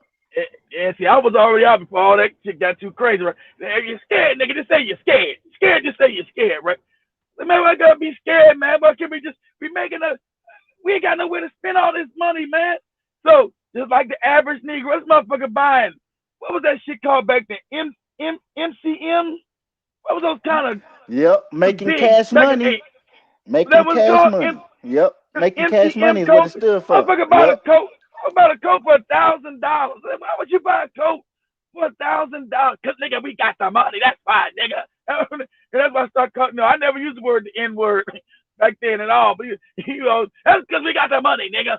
We got that money. Hell, we got the money. I can afford a $1,000 coat. $1,000 on a coat? You fucking crazy. So we arguing about dumb shit like that, right? I said, man, I'm be planning to go to school, man. Pretty soon I'm out of it. So I said, hey Nate, man, you think about what school you gonna go to? About school? Man, I ain't fucking with no school, nigga. College boy. College boy. College boy. This my school. I got the school hard knocks, right? College boy. This my shit. This we making money. Fuck, I need to go to college for. I said, man, this shit ain't gonna last forever, man. This is like some one time. I was always scared of the consequences. I'm gonna keep it 100. I was not no big brave. I was always scared of the consequences. And then, like I said, my younger brother, man, they gonna find you dead, man. You got a bullet in your motherfucking head. That was what always got me too, Keith. I would always be thinking about shit. I had to think it through. Like I can't just go compulsive and be impulsive and then kill the whole family. I don't get it. You're right. I don't get exactly right. So please, making all this damn money, man, I'm making money over money, and I put that shit underneath my bed. I ain't no regular bank account, nothing like no damn grown person doing dumb shit. My mama found all that money. Mama said, where's all this goddamn money come from? I said, oh, that's Nate's shit. What are you doing with all this damn money? Why you got it? I said, oh, I was holding them for, I forgot what I told somebody. My mom didn't believe that shit. Cause remember, I still haven't bought no car. Cause my mom is not a street person. She's not gonna get down me showing up with no car, and I got money, and I got nowhere to vouch for all this money. So I was just saving the money. Of course I buy a little bit of tennis shoes, some jeans, and shit like that. But not nothing. I wasn't buying no fucking $1,000 coats or nothing. I was just stacking the cheese, stacking that shit, right? And so, my mom kind of knew but didn't know. Because years later, she said, I knew you was doing that shit. I knew Tanya got you hooked up in that shit. I said, yeah, mama have all that damn money. Anyway, so one day, No, we selling all this crack, and then it becomes, as we know, good times don't always roll, and now black people are really starting to be affected by it. And I had this black woman come up to me and fuck my head up. Right, young black girl said, "No, I that's when I started feeling basic. Daddy, I need a hit. I'm fiending, Daddy. I'm fiending, Daddy. You feel what? I'll suck your dick for some crack rock." I'm like, oh man. Oh no, no, no, no, no, man. no. And and, Oh and no. Right? just to tell Go y'all ahead, Jim. how wicked this stuff is, my Mm-hmm. my own auntie told me the same thing when I was in college. She come up to me and said the same words verbatim Well, I because don't of got crack. no get with no family member. But anyway, I said, no, sis, what's going on? I said, I had no hit. I'm hungry. My kids is hungry. So I followed her back to her place, right? All dirty. These children were, I was fucked up out there. I ain't lying. I was fucked up. Um, I went back to a little apartment. It was all dirty, pissy in the hallway. She had two damn children. They was hungry. So I said, listen here, what I'm gonna do, I'm gonna go to the store and buy you some food. So now I started fucking my conscience. And so after that, I think I gave her some crack. I think I gave her some shit. I said, I was all fucked up. Emotionally, I was fucked up. And then I couldn't deny that I was doing damage. I couldn't just say I was making money because I was as a young kid, you detach yourself from the from the effects of your community. Because I was in the white people's community. So I wouldn't, so I detached myself from it. Then I went back and told my boss, I said, man, crackhead came up to me, man. The part that last night I was sucking my dick crack, man. Went bought some groceries and man, I was all messed up. Oh, nigga, now you want to cry. Everybody's got somebody that's just gone. My boy Nate was gone. Now you want to be an emotional ass nigga helping people and shit. Fuck that bitch. Fuck her. Fuck her ass. Fuck her. Man, she had children, man. Fuck her and her damn kids, man. Fuck that bitch. This is about making money, nigga. Fuck is wrong with you? We out here we ain't got time to worry about this hoe ass bitch. That's her problem. She a crackhead. Nobody told her to take that damn crack. I said, man, we out here in the communities, man. We over with white people. Fuck you, you too much of a coward and shit to be out there with the niggas. We ain't pushing no dope out there with the niggas. We up there with the white folks. So she ain't even one of our customers. Fuck you talking about? I said, man, I don't know, man. That shit hit me hard, man. I'm kind of fucked up. I'm kind of fucked up behind this shit, man. I'm kind of fucked up. I was fucked up. I'm not gonna lie. I was What fucked happened to up. Nate, Keith? Where is So Nate? I'm about to tell you. I'm about to tell you. I gotta go to tell you. I have to tell you. Everybody know. You can Google his ass. But I said, man,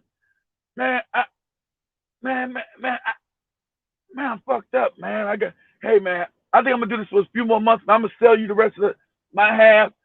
Oh, you just gonna leave me, nigga? You just gonna leave me? Go be a college boy? You gonna be a college boy talking like white people and shit? That what you gonna do? You gonna be a college nigga? That what you gonna do, man? Yeah, we out here you gonna just leave all this money on the table? All this bread out here, all this cheese out here to be made? You'll be a punk ass nigga cause some fucking crackhead came you talking about can't she suck your dick and shit? You sound like a hoe ass nigga right now. God damn. Always gotta be a hoe ass nigga or a bitch. Some shit, man. I'm telling you, man, what I'm feeling. If I gotta be a hoe ass nigga or some bitch every time. I can't just come tell you, man, what I seen that night and how it's affecting me. Say, man, listen, man. Because at that time, let me keep it 100. I made over $100,000. I made more than that. I saved over 100 grand, man. I had baskets full of fucking money. Damn right. Money. I didn't buy shit, right? So I said, well, I gotta be a bitch ass nigga or a punk and all that shit. But I gotta tell you, man, shit's affecting me, man. That she's a young, at that time, 24 was like, see, I said, lady, that's a grown woman, man. She's 24. Like, that was old. Like that was old. We were like 18, 17, 18 years old. It's a grown woman, man. She's like 24. So anyway, I said, man, I'm gonna be out, man. I got accepted to Temple, man. I've been going to Philly, man. Oh, you just gonna leave me with the whole damn responsibility doing all this? I said, you want to do it? I said, man, I'm thinking about expanding, man. Buy this hotel, buy a crack house. I said, man, don't buy no fucking hotels and make no crack houses at all. Don't ever do that shit, man. And don't ever put my motherfucking name in your gut. I show how much a bitch ass. Don't put my name in your motherfucking mouth when I'm gone either, nigga. Because you want to talk about this bitch shit. Don't put my name in your motherfucking mouth. Don't be buying no fucking places where people can sit up and smoke crack and it comes back to you, dummy. Don't do that. But of course, when I'm gone, this is what's going to happen. But let me finish the rest of it. I said, don't do no shit like that. We in DC, dummy, the home of the FBI. We're at the home of the FBI. Don't be buying no fucking houses and making them into a crack den, stupid. Don't do it. Oh man, yeah, I hate man, fuck all that. You talking shit. So anyway, all right, just don't do it. Of course, like any young cat, he bought all the flashy cars, had to buy him a new Mercedes, buying these goofy rings and coats, drawing attention, and he started bringing muscle in. I'm still into that. But he started expanding. I wasn't part of that shit though. He started expanding to other people's neighborhoods, and then it caused wars because a couple of people got murdered, got shot in the fucking head in the street. DC was violent back then. DC was the murder capital of the world. So a couple of people were getting clipped. He was going to neighborhoods. He wasn't like Zoe said, he wasn't getting no authority to come sell no rock in these people's neighborhoods. So his people getting murdered, getting their fucking heads blown off. Real talk, real shit. They're getting their fucking heads blown off. I said, whatever you do, leave you, don't put my name. And I give him credit, he never said my name in none of it. I said, don't put my name in shit. It's all gonna be you. I don't want no money. You ain't gotta send me no money. I'm good. It's you. I'm done with it. Goodbye, last. So I'm off away at Temple. I don't have no communication with the motherfuckers. I'm scared. Like I don't want nobody call me, talking about tap the phone. I want to get as far away from that shit as possible. Right? Then my brother called. My brother Eric called and said, man, they got your boy Nate, man. I said, what? They got a nigga open a big old like drug hotel. What? Like what? I'm like, what? Nino Brown. I said, what? What he do? Man, motherfucker opened like a whole drug hotel, man. They got his ass on all kind of fucking charges and shit, man. The feds got his ass. He lucky was the feds. He's lucky it was the feds because he got treated better in federal prison, tell you the truth, than he would, I think, in regular prison. Man, feds got his ass, man. There's no way he lowered up, but no way he can get out of it. I said, oh man, I need to see this motherfucker. Hey man, don't get too close, man. You know, they going through everything about his ass, man. Oh man. So came to find out, this motherfucker bought like this whole dilapidated ass hotel house, where the fuck it was. It had the Nino Brown shit before Nino Brown. I guess that's where they got the shit for the streets. Everybody was doing that shit major city. So, so he bought a whole, so he wouldn't have to go to them. They were coming to him. I thought that was, and so I never forget. I had before he got caught, I came down and caught a movie with this cat. They set me up with this blind date, bro. I did not like this bitch. He was dating some chick and they set me up with a blind date. I was like, no, I ain't leaving the movie with this bitch. Not at all. And that's when I found out, I knew then about the house. I said, man, he was talking about the shit thing. Man, I got this house, man. Have him come to me. I said, man, you out your fucking mind? We're in D.C., dummy. The goddamn FBI building no more than fucking 3 blocks away from where we were selling dope. Are you out your fucking mind? Oh, man, go. I'm just trying to tell you, you always trying to rain on a motherfucking parade and shit. Kyle, you up there. I just thought I'd run the shit past you. I said, hey, man, you do what you do. Just don't put my name in your motherfucking mouth. When you get caught, don't ever put my name in your motherfucking mouth. Don't ever put my name in shit. How you guys started? That my sin. Don't ever put my motherfucking sister. I had to scare. Say my sister, folks, the Crips will kill your ass. Don't ever put my sister name in your motherfucking mouth. They'll murder your motherfucking ass. Don't ever put my sister name in your mouth. How you got started? Don't ever put my sister name in your motherfucking mouth. So I'm gonna stick out. I got some of the pictures. Pictures of the week. I still got my sister. All that crip shit on. You know, sitting on the 64 by all them treacherous ass broads she used to hang with. And so and like I said, I went to college. Houses were cheap in Philadelphia. About my own house was $17,000 cash. God damn it! I said this whole house is $17,000. Yeah, because everybody knows Philadelphia area back then. Everything was real. Not no more. They built it up back then. Philadelphia was a fucked up city. It was on the verge of collapse, and so everything was cheap. And I had to get my mom to co-sign me because I was too young to buy the house in my own name. Man, that shit was $17,000. I was like, God damn, a home. Fuck me drug dealing shit. Go ahead though. Oh, I was just saying. One time I only went to Philadelphia once, and that's probably one of the dirtiest cities I've ever been to in my life. It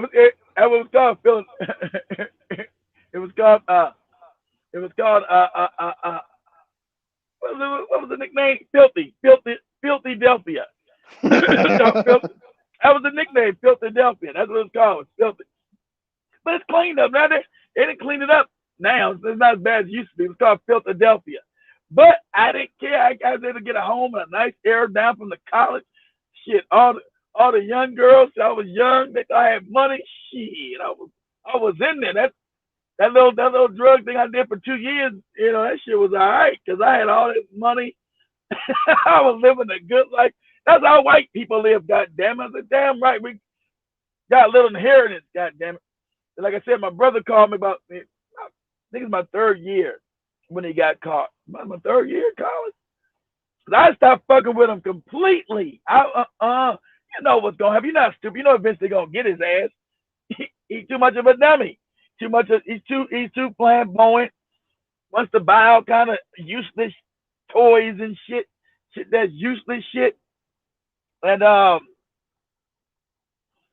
went there, I went down to the holding cell because at first I had him in DCJ. I went down to see him because they're gonna be looking to see who's coming, who's with his ass, kind of people around him. So I said, hey man, I said, how much time you looking at, man? This motherfucker talking about give me 25 years, man. 25 years, kid. You was a smart one, man. You got out, went to college. I thought I was a college boy and shit.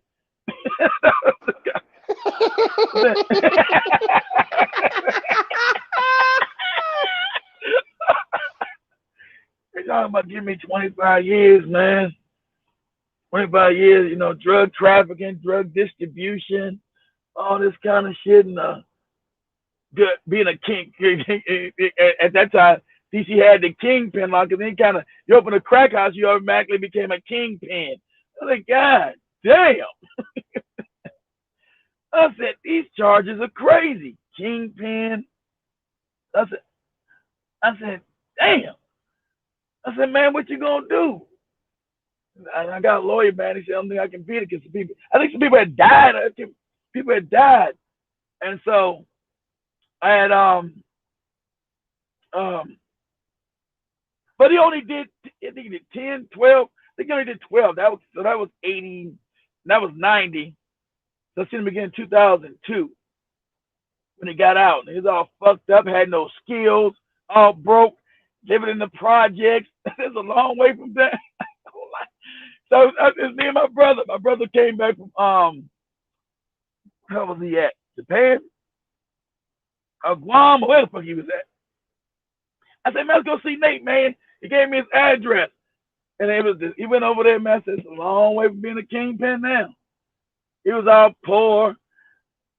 He motherfucker married somebody he's been fucking with in prison, writing letters to in prison. God, some big bitch look like a bear.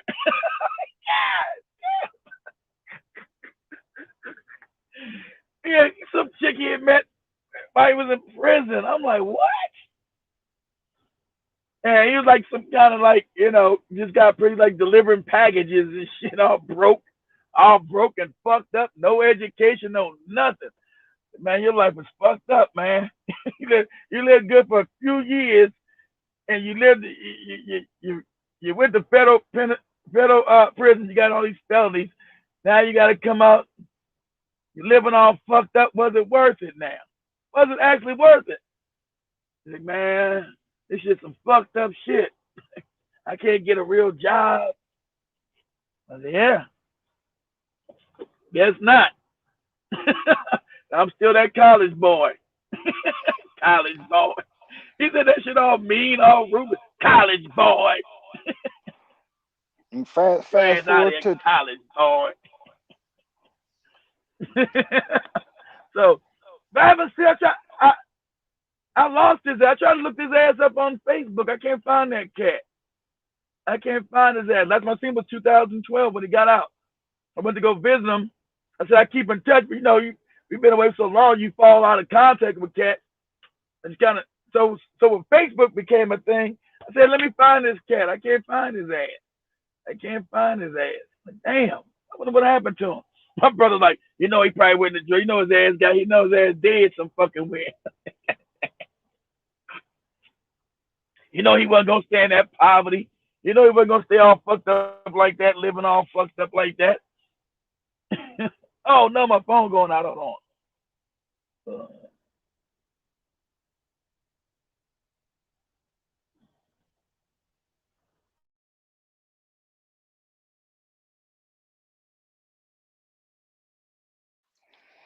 And you fast forward to 2021, and states like Washington now done legalized everything. From, every single thing you think of, they've decriminalized all of it, which I see might be a trend because the government is going to try to capitalize on all of that, and if they can make the nation into a nation of drug addicts, but be able to tax it, they're going to do that.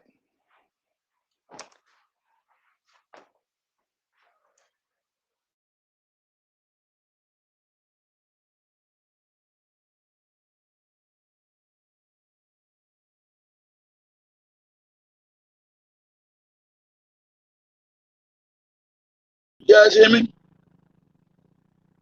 We lost Zoe? What happened to Zoe? Did we lose Zoe? We lost Zoe too? Oh shit, we lost Zoe. If you guys can hear me. So when Big Cheese would tell us his story, I couldn't judge because we've all been through some shit.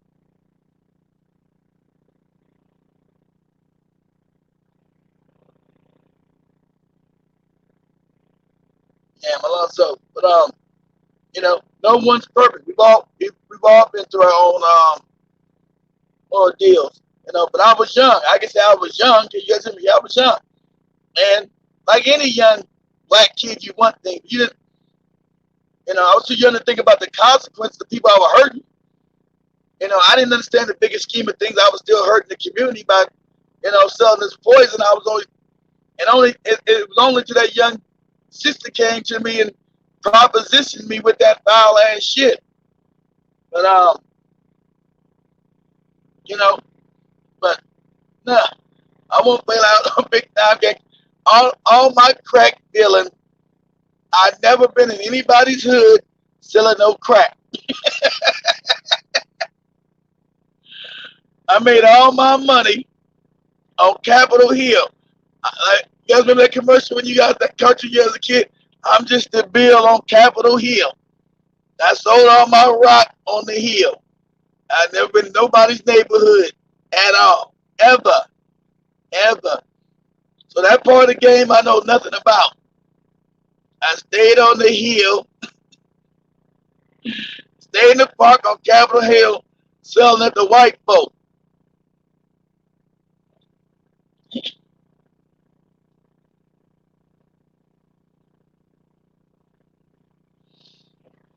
Yeah, I don't make judgment on people and their younger lives. Hell, like I said, I wasn't always spiritual. I wasn't always knowing.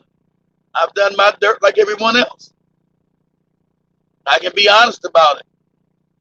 You know, I was never in no hood, doing no bank. That was my sisters in them back in LA. I was right down the street from the Capitol and the White House, selling it to white people. Nice, easy. I didn't have to worry about getting shot or murdered. None of that shit. I was like the prep school crack dealer.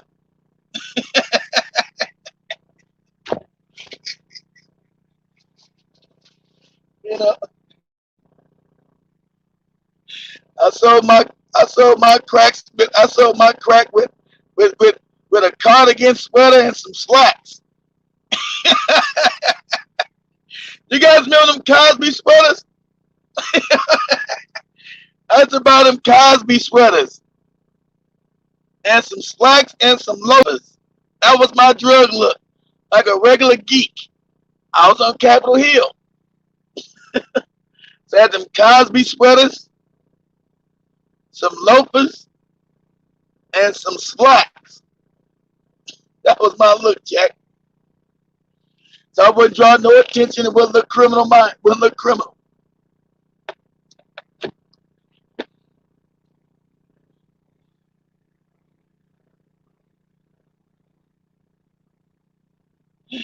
Exactly, almost like that. That was my crack look. You didn't scare white people. White people knew you were approachable then. It wouldn't look like no gang member on no Capitol Hill selling crack rock. Look like a regular dude.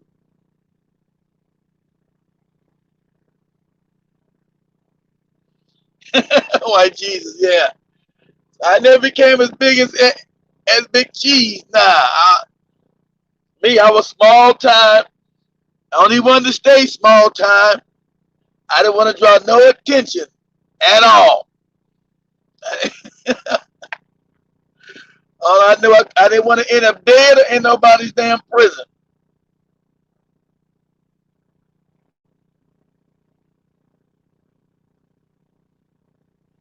Yeah, man, that's why I sold it. I sold crack to the crackers. I sure did. Sure did. They buy that shit up like water. Because they had the money back, especially back then. You had to worry about no money. They always had your money. I thought I was too far away from black people to get that experience from that black girl. She must have been fiending to have her ass over from Capitol Hill. But yeah, that's why I never felt guilty. They had the money, and when they came back and bought, no, they have all the money. They never looked all disheveled. They were always business people and shit. They never looked disheveled, fucked up. So I never felt bad. Yeah, nice ass cars, nice clothes. Besides that one chick, I never had none of those white people ever came to me disheveled. Because they the ones had all the good jobs on Capitol Hill. And I tell you, these Capitol Hill motherfuckers was getting fucked up. I was selling so much rock on Capitol Hill. You talking about the interns and all the Congress staffers and shit. People that work for the congressmen and the senators, all the staffers were coming by buying crack. It was getting fucked up.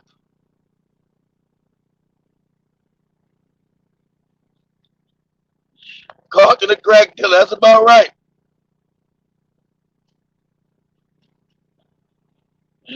Just like Baby Boy. I remember Baby Boy dressed like that. I was dressed as square as could be. I didn't want to draw no attention. I was just, and the funny part about that, I got that from Nate's dad. It was Nate's father told me to dress like that. He was right with his crackhead ass. I got that from my boy Nate's father, the crackhead. That crackhead dude was right. I draw no attention. Nate's crackhead dad was actually right. I draw no attention.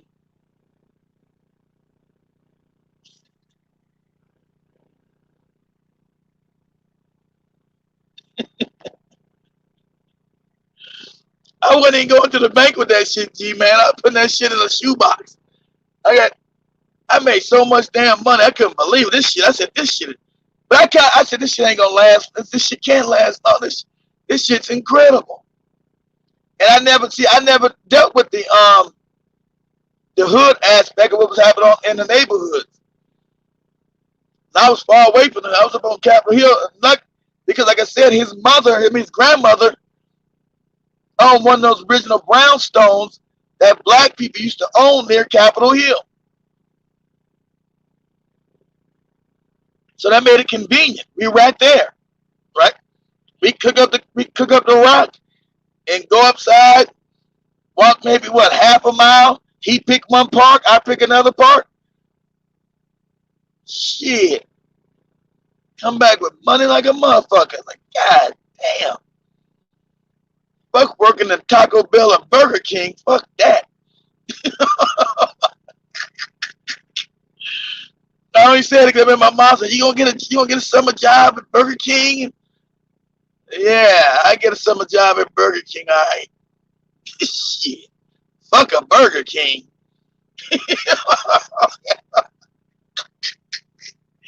Welcome asking me some old crazy ass shit about McDonald's and Burger King and all that goofy shit. Remember, my mother lived way out in Laurel, Maryland, so I had to catch a bus and then the subway all the way up to Nate's house to get to his house. But it was worth it, damn it.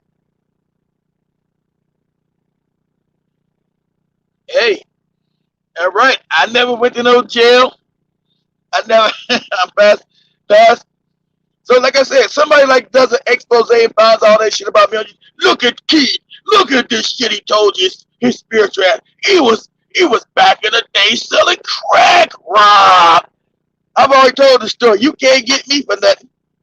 Some shit pop up. Look at this is a picture of Keith when he was selling crack rock to the babies. I done outed my own self, Jack. You can't get me.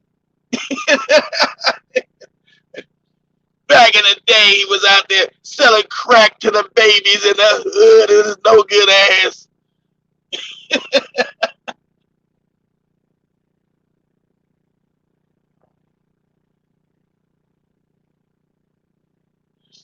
Exactly right, Big Chief. Especially back then, they loved that shit. But in the beginning, wasn't a big stigma on it yet. Wasn't a stigma yet. They loved that shit, man. It wasn't a big stigma. And like I said, I was too scared to be in the black neighborhoods in D.C. Fuck that.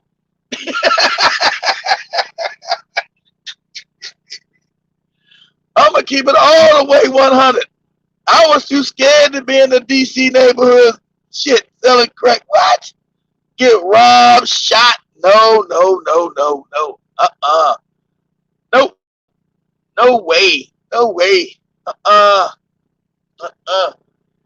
LA, you at least had a code. LA had a code because you had gang members, gangs that control certain areas of Los Angeles. DC, there was no code. Anybody could get it. There was no code in DC. Fuck that. Nope. This nigga out in the corner selling shit. Let's go get his ass. No, oh no, oh no.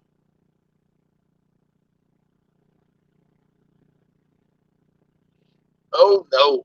Oh no.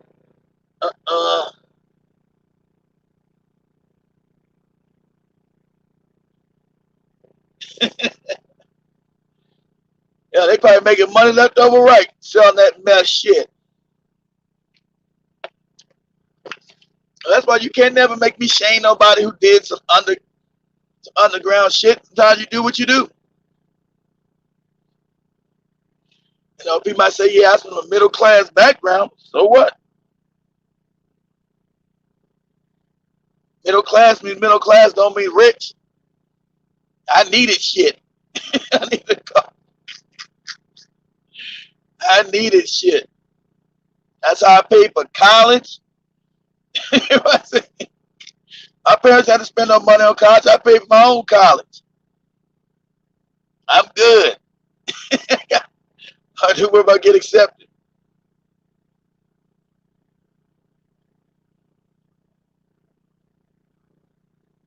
That's right. If you're lucky, they don't get you. You know, I think they got mad. I don't think it's as good as you could back in the day. Yeah, they can afford it. Well, nobody mad. And the people never got mad. I never seen nobody fucked up, broke, or bummy. They can afford the drug shit. That's why I never felt bad. I never felt bad, not one bit. To that, like I said, to that night that lady showed up. I never felt bad.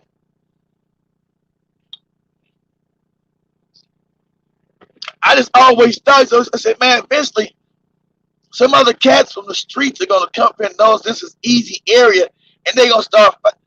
Negroes can't never like leave good shit alone. Somebody's gonna want to come fight for the little spot we got, and they always gonna bring in that nigga shit. And then you bringing that nigga shit up in here, it's gonna destroy for everybody. Like me, I fit into the community. Just like his father said, I put on them goopy sweaters, I had them goopy slacks, and I was quiet. So I blended into the damn surroundings.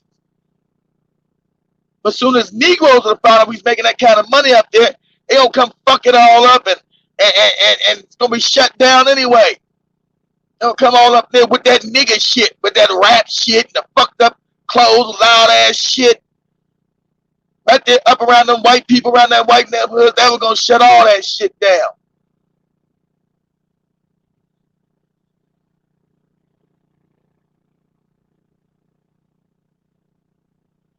Exactly right, Big Chin. I never got no haggling. You got that right. That's so true. I never had to worry about nobody haggling about no $25 rock back then. $25 was $25.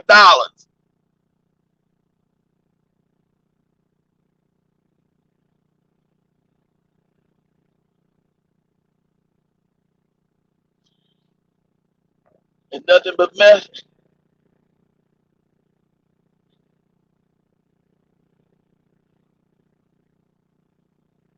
Exactly right, Big Chief. I didn't stay in long enough, but I didn't mess with black folks. If you're lucky, I ain't just saying something. I never messed with black folks. I just stayed on Capitol Hill. I never had to worry about black folks. Exactly. Chicago dangerous too, so shit. I never wanted to go in no hood and do no drug dealing in no hoods at all. Never. Never. You could never try to give me, oh, I'm bad, he's bad, I'm gonna be in the name. Fuck all that. I can't be bad and be dead at the same time. Somebody's always gonna get jealous in the hood. You making some money, gonna want to shoot you and kill you now. White people was nice. The transactions was nice and easy. Hey man, what you looking for? Hey, you know I'm looking for. Okay, hold on, let me go get it. You good? In the hand, they go about their business. All right, cool, shit.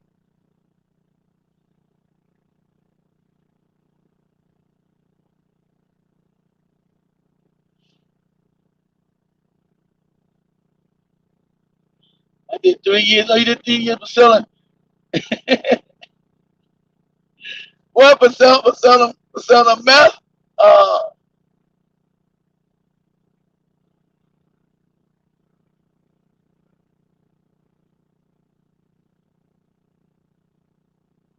Lake County. Hold on. Is that down by Lakeland?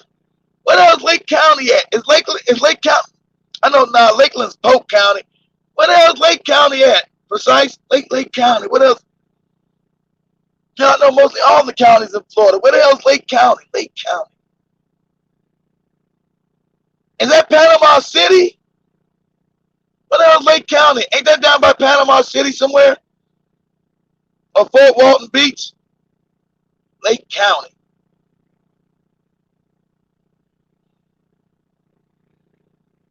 That's near Orlando? Okay. I thought Orlando was by Orange. You got Orange County. You got Seminole County down there. Where's Lake? Yeah, so it must be by Lakeland and Kissimmee. Kissimmee or Winter Haven. Kissimmee, Winter Haven, some shit like that. Somewhere in that area, man. Yeah, Central Florida. You okay? I'm saying them down around Polk County, around Lakeland, Eustis, but further south than Eustis, down that area somewhere.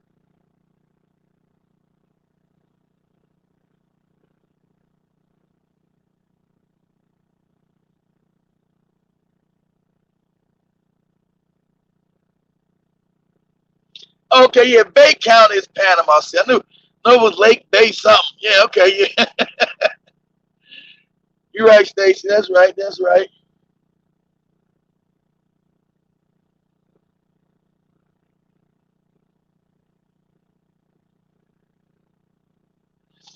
Yeah, well, I've been trying to get the area. Shit, I know. I'm trying to get my areas right.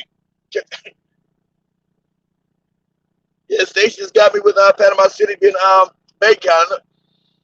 I'll do Eustis, Kissimmee in that area. You got so many little small towns around that area. So it's all good.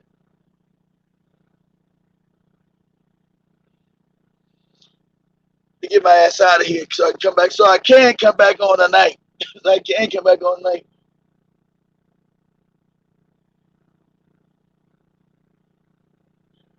Okay, it's near Claremont. Okay. Okay, I know the area. I know yet.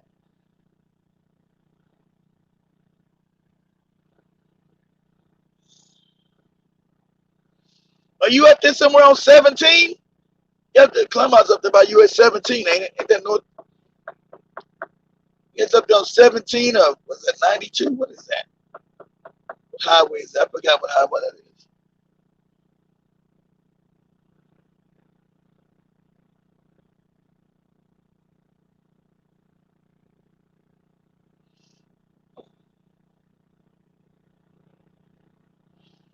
That's how it was, right? You north of that. You up in Leesburg, okay? You up in Leesburg. That's what's up. Up in Leesburg. You're a little south of fucking Ocala. Highway 27. Yeah, Leesburg. Yeah, I know. Yeah, you just live in south of fucking Ocala. Yeah, you just live beside. You almost out there by where them old crackers be at the villages and shit. You out there where them old crackers be fighting out there at the villages. You out there by the villages and shit where them old crackers be fighting. You out there by them old retired crackers out there by the villages.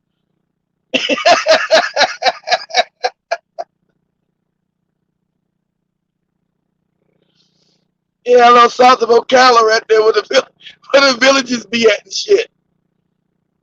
Where them old crackers be fighting.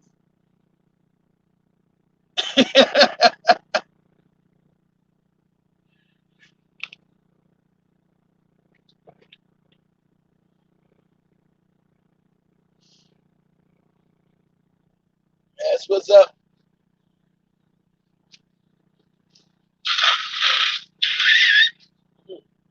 Damn.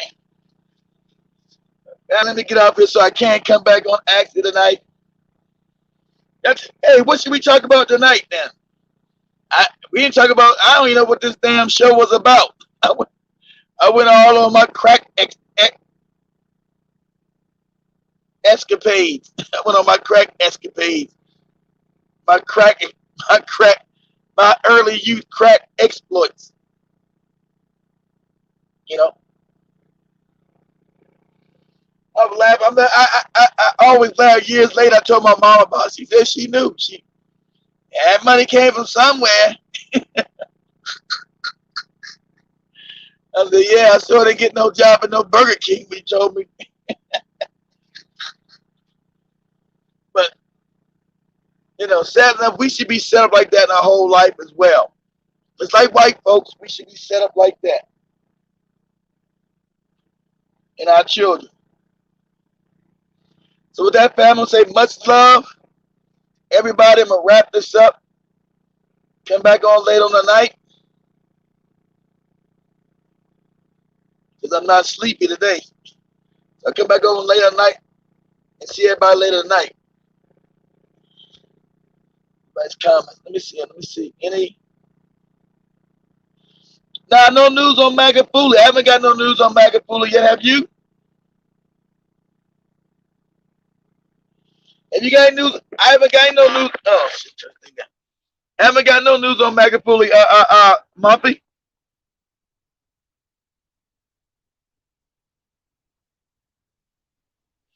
Over stimulus checks, and that's what yeah, we never talked about that. They said he's busy working, he's fine. Cool. He is fine. Okay, he's fine. Okay, good. Yeah, all the propaganda, especially Kenya ass. Kenya, if you guys look at Kenya news, they going at it hard, trying to destabilize Tanzania. Much I love Kenya, it is a puppet state. Because I've been watching their news almost round thing. Where's Magafuli? What's going on? He should be telling the people, why are you concerned about what's going on with Magafuli, Tanzania, and Kenya? That's none of your damn business to begin with. But they are a vassal state for crackers. Each time I turn around, what's going on with Magafuli? That's all you hear on the Kenya news. Why are you so concerned about it? It don't affect Kenya, where Magafuli's at. He needs to answer to his people. You got people on the Kenyan news broadcast saying that Magafuli needs to be accountable and answer to his people. Like, what kind of shit is this? When does a sovereign president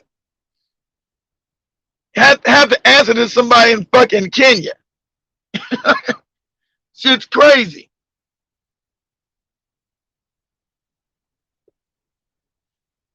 Crack commandments. I think they were lies. Of course, they're gonna be lies. Because you got too many Black Americans going to Tanzania now and actually establishing business. That's why I wanted to show Spikes today. I can't do it on my tablet at all. Can't share these videos. Shit. Only can do that when I can go straight to YouTube on my phone, but they shut down the channel, that last channel. But I want to show it like it's some brother. It was a Jamaican brother I seen, like they showed. They started a business within a month. Ain't been about a month. They got the packaging done in a month. First time there. Said, man, we ain't been there but enough. I mean, a month. He had like some kind of barbecue sauce and a bunch of other sauces that this dude created in a month. I was like, damn, in a month? Oh, Dr. Mummy did a structure. Look at it. Yeah, well, that's what we're getting. That's what, you got other people, vassal states, because he's the only one that bucked white people. Ain't that funny? You have only one African leader that can actually, whole African continent, all these guys have got to go. And we got to constantly follow Europeans and what they say. Who gives a shit what they say? Their system were designed to destroy African people globally. But we say that, we get channels taken down. The UN, United Nations, was not developed for black people. It was developed to keep white supremacists intact. That's why they created it. Why you got Cecil Rhodes, the Rockefeller, the Rothschild, create that UN shit to make sure they can monitor the rest of the world through white supremacy. Isn't it funny? They only allowed China recently to be on the Security Council. It was nothing but all white countries on there. How the fuck are all white countries, who are the minority on the planet, supposed to speak for the whole goddamn planet? And don't nobody think something's wrong with that? All you had was United States, Russia, France, Germany. I don't know how the fuck they got on it. After World War II, they were destroyed. Was it them first? I know it was Britain. Oh, Britain, France, United States. I don't know if it was a big five, but Russia, who the hell? Now they allowed China on the shit. But funny thing that you got goddamn white people being a voice for the whole world, who are the minority on the planet. Ultra minority on the goddamn planet. But they're part of they're the main voices of the world. And don't nobody see a problem with this shit. And that you know the UN was not set up to benefit anybody black. Never was.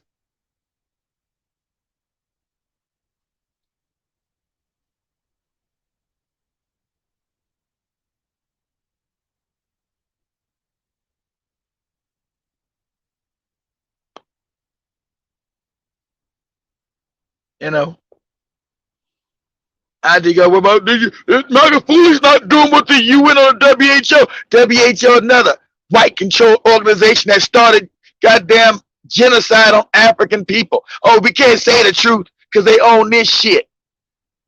We can't say eugenics started by the WHO and the Rockefellers who started. These are facts. These are facts.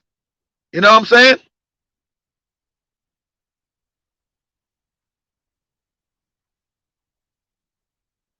These are facts.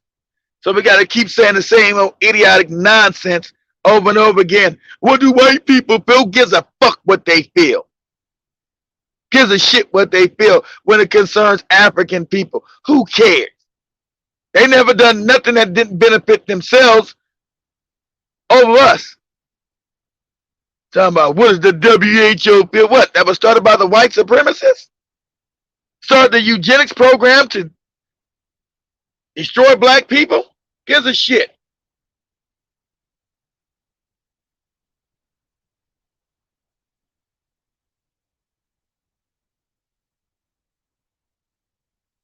Yeah, that was the president of Ghana.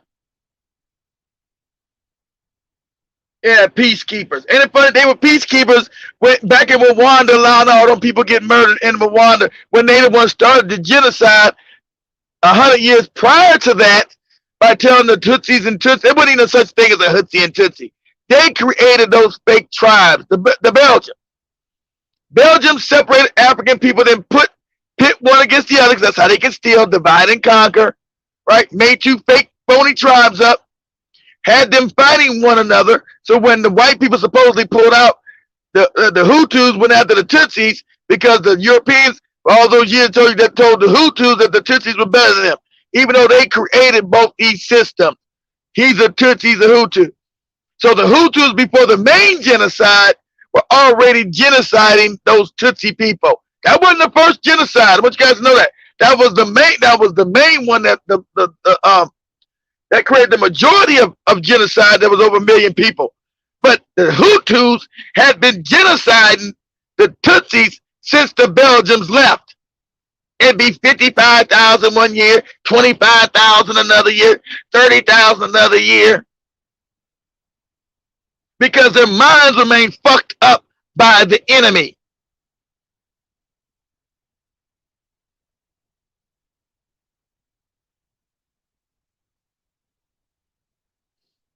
Their minds are made fucked up by the enemy. And then you want to go ahead and use the enemy as a resource for you to damn do health care with your people. Sound crazy as cat shit. You know this is an agenda because they don't want you talking about it. That's why you know this is an agenda.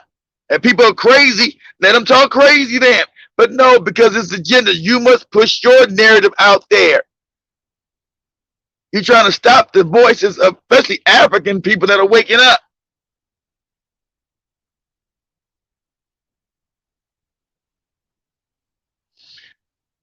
Yeah, I wonder what that shit gonna be about. Down they making gonna be some bullshit. They're making a Marcus Garvey movie now. Yeah, it's just gonna be some with some white savior in it.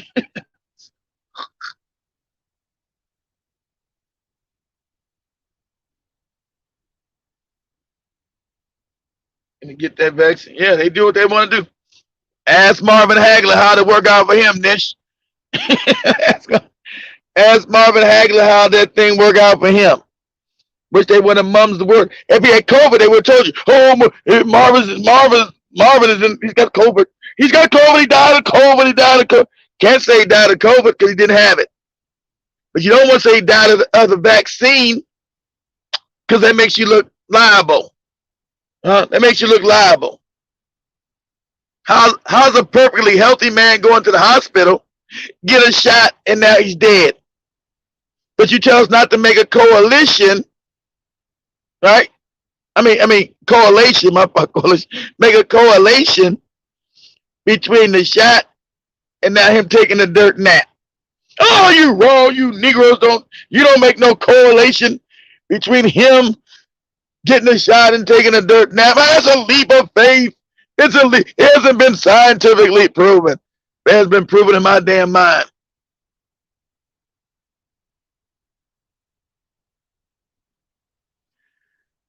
And Tommy's being honest. They're gonna shut him up soon.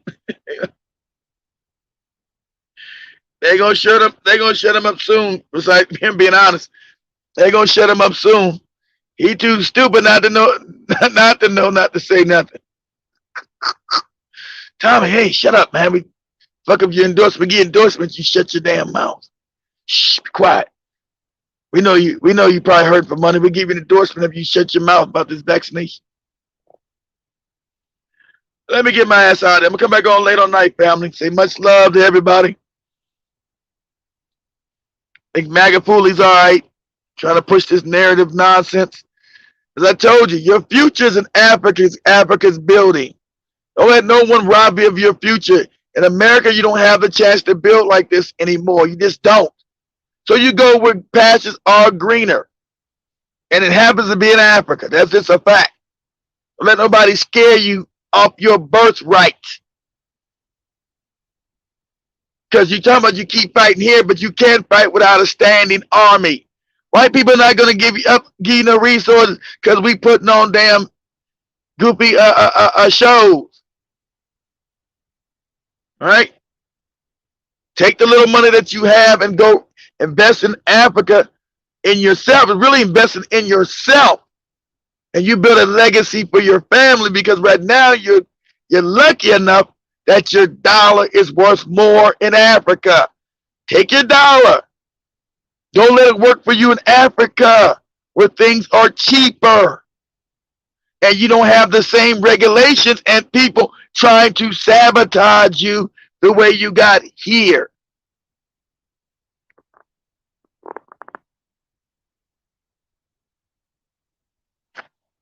Did read your post? Yeah. So understand that. You know. So hopefully everybody see while we over there that you guys see.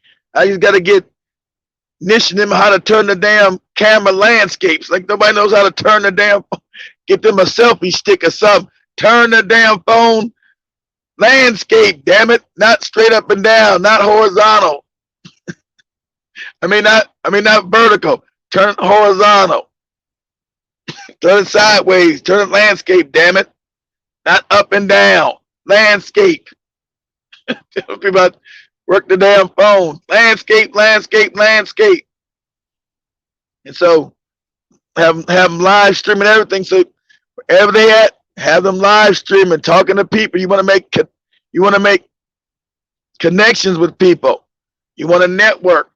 So a lot of places I'm going to have them going, Reggae Land, some other places that that you have a lot of expats communities where they can network with people.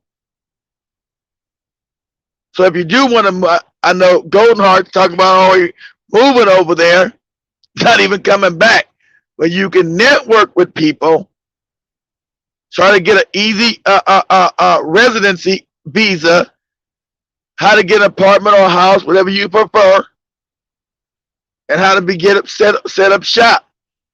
You only need, if you got $3,000 or $4,000, you're gonna go over there and see what do they need, where can I get in, where I fit in, right? You got these niggas on the internet talking about taking your, hey, send me your stimulus check. Got that con man Tariq, that other con man Vicky Dillon. So hey, give me your stimulus check. Buy some of my dumb shit with your stimulus. People ain't got jobs. These niggas want these people stimulus checks. These grifters don't never stop with their shit. They shameful with their shit. They shameful with this shit.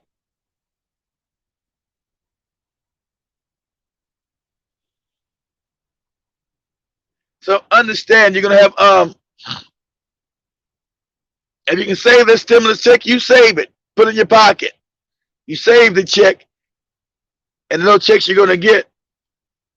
That'll be enough right there to start you some kind of seed money in Africa. 1,400, 2,000, 3,000. That's enough to start you something, especially in Tanzania. All right? Especially there. Right? Where you're, especially when you can get something started when you go back and forth. So when you're ready to settle.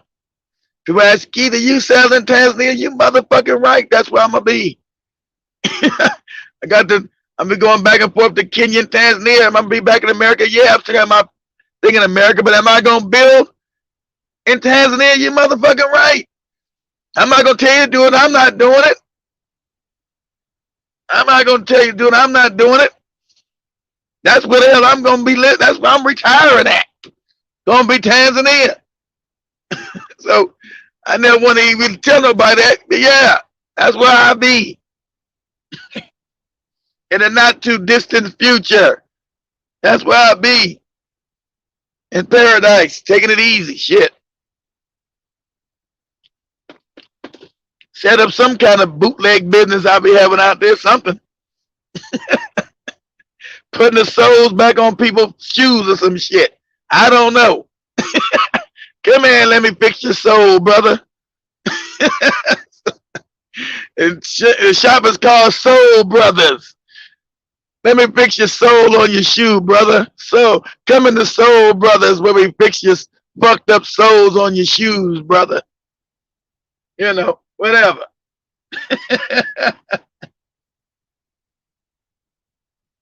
So it's about networking. All right, family, let me end this out. Much love, peace. Everybody stay safe. And I'll talk to everybody later. I'm out.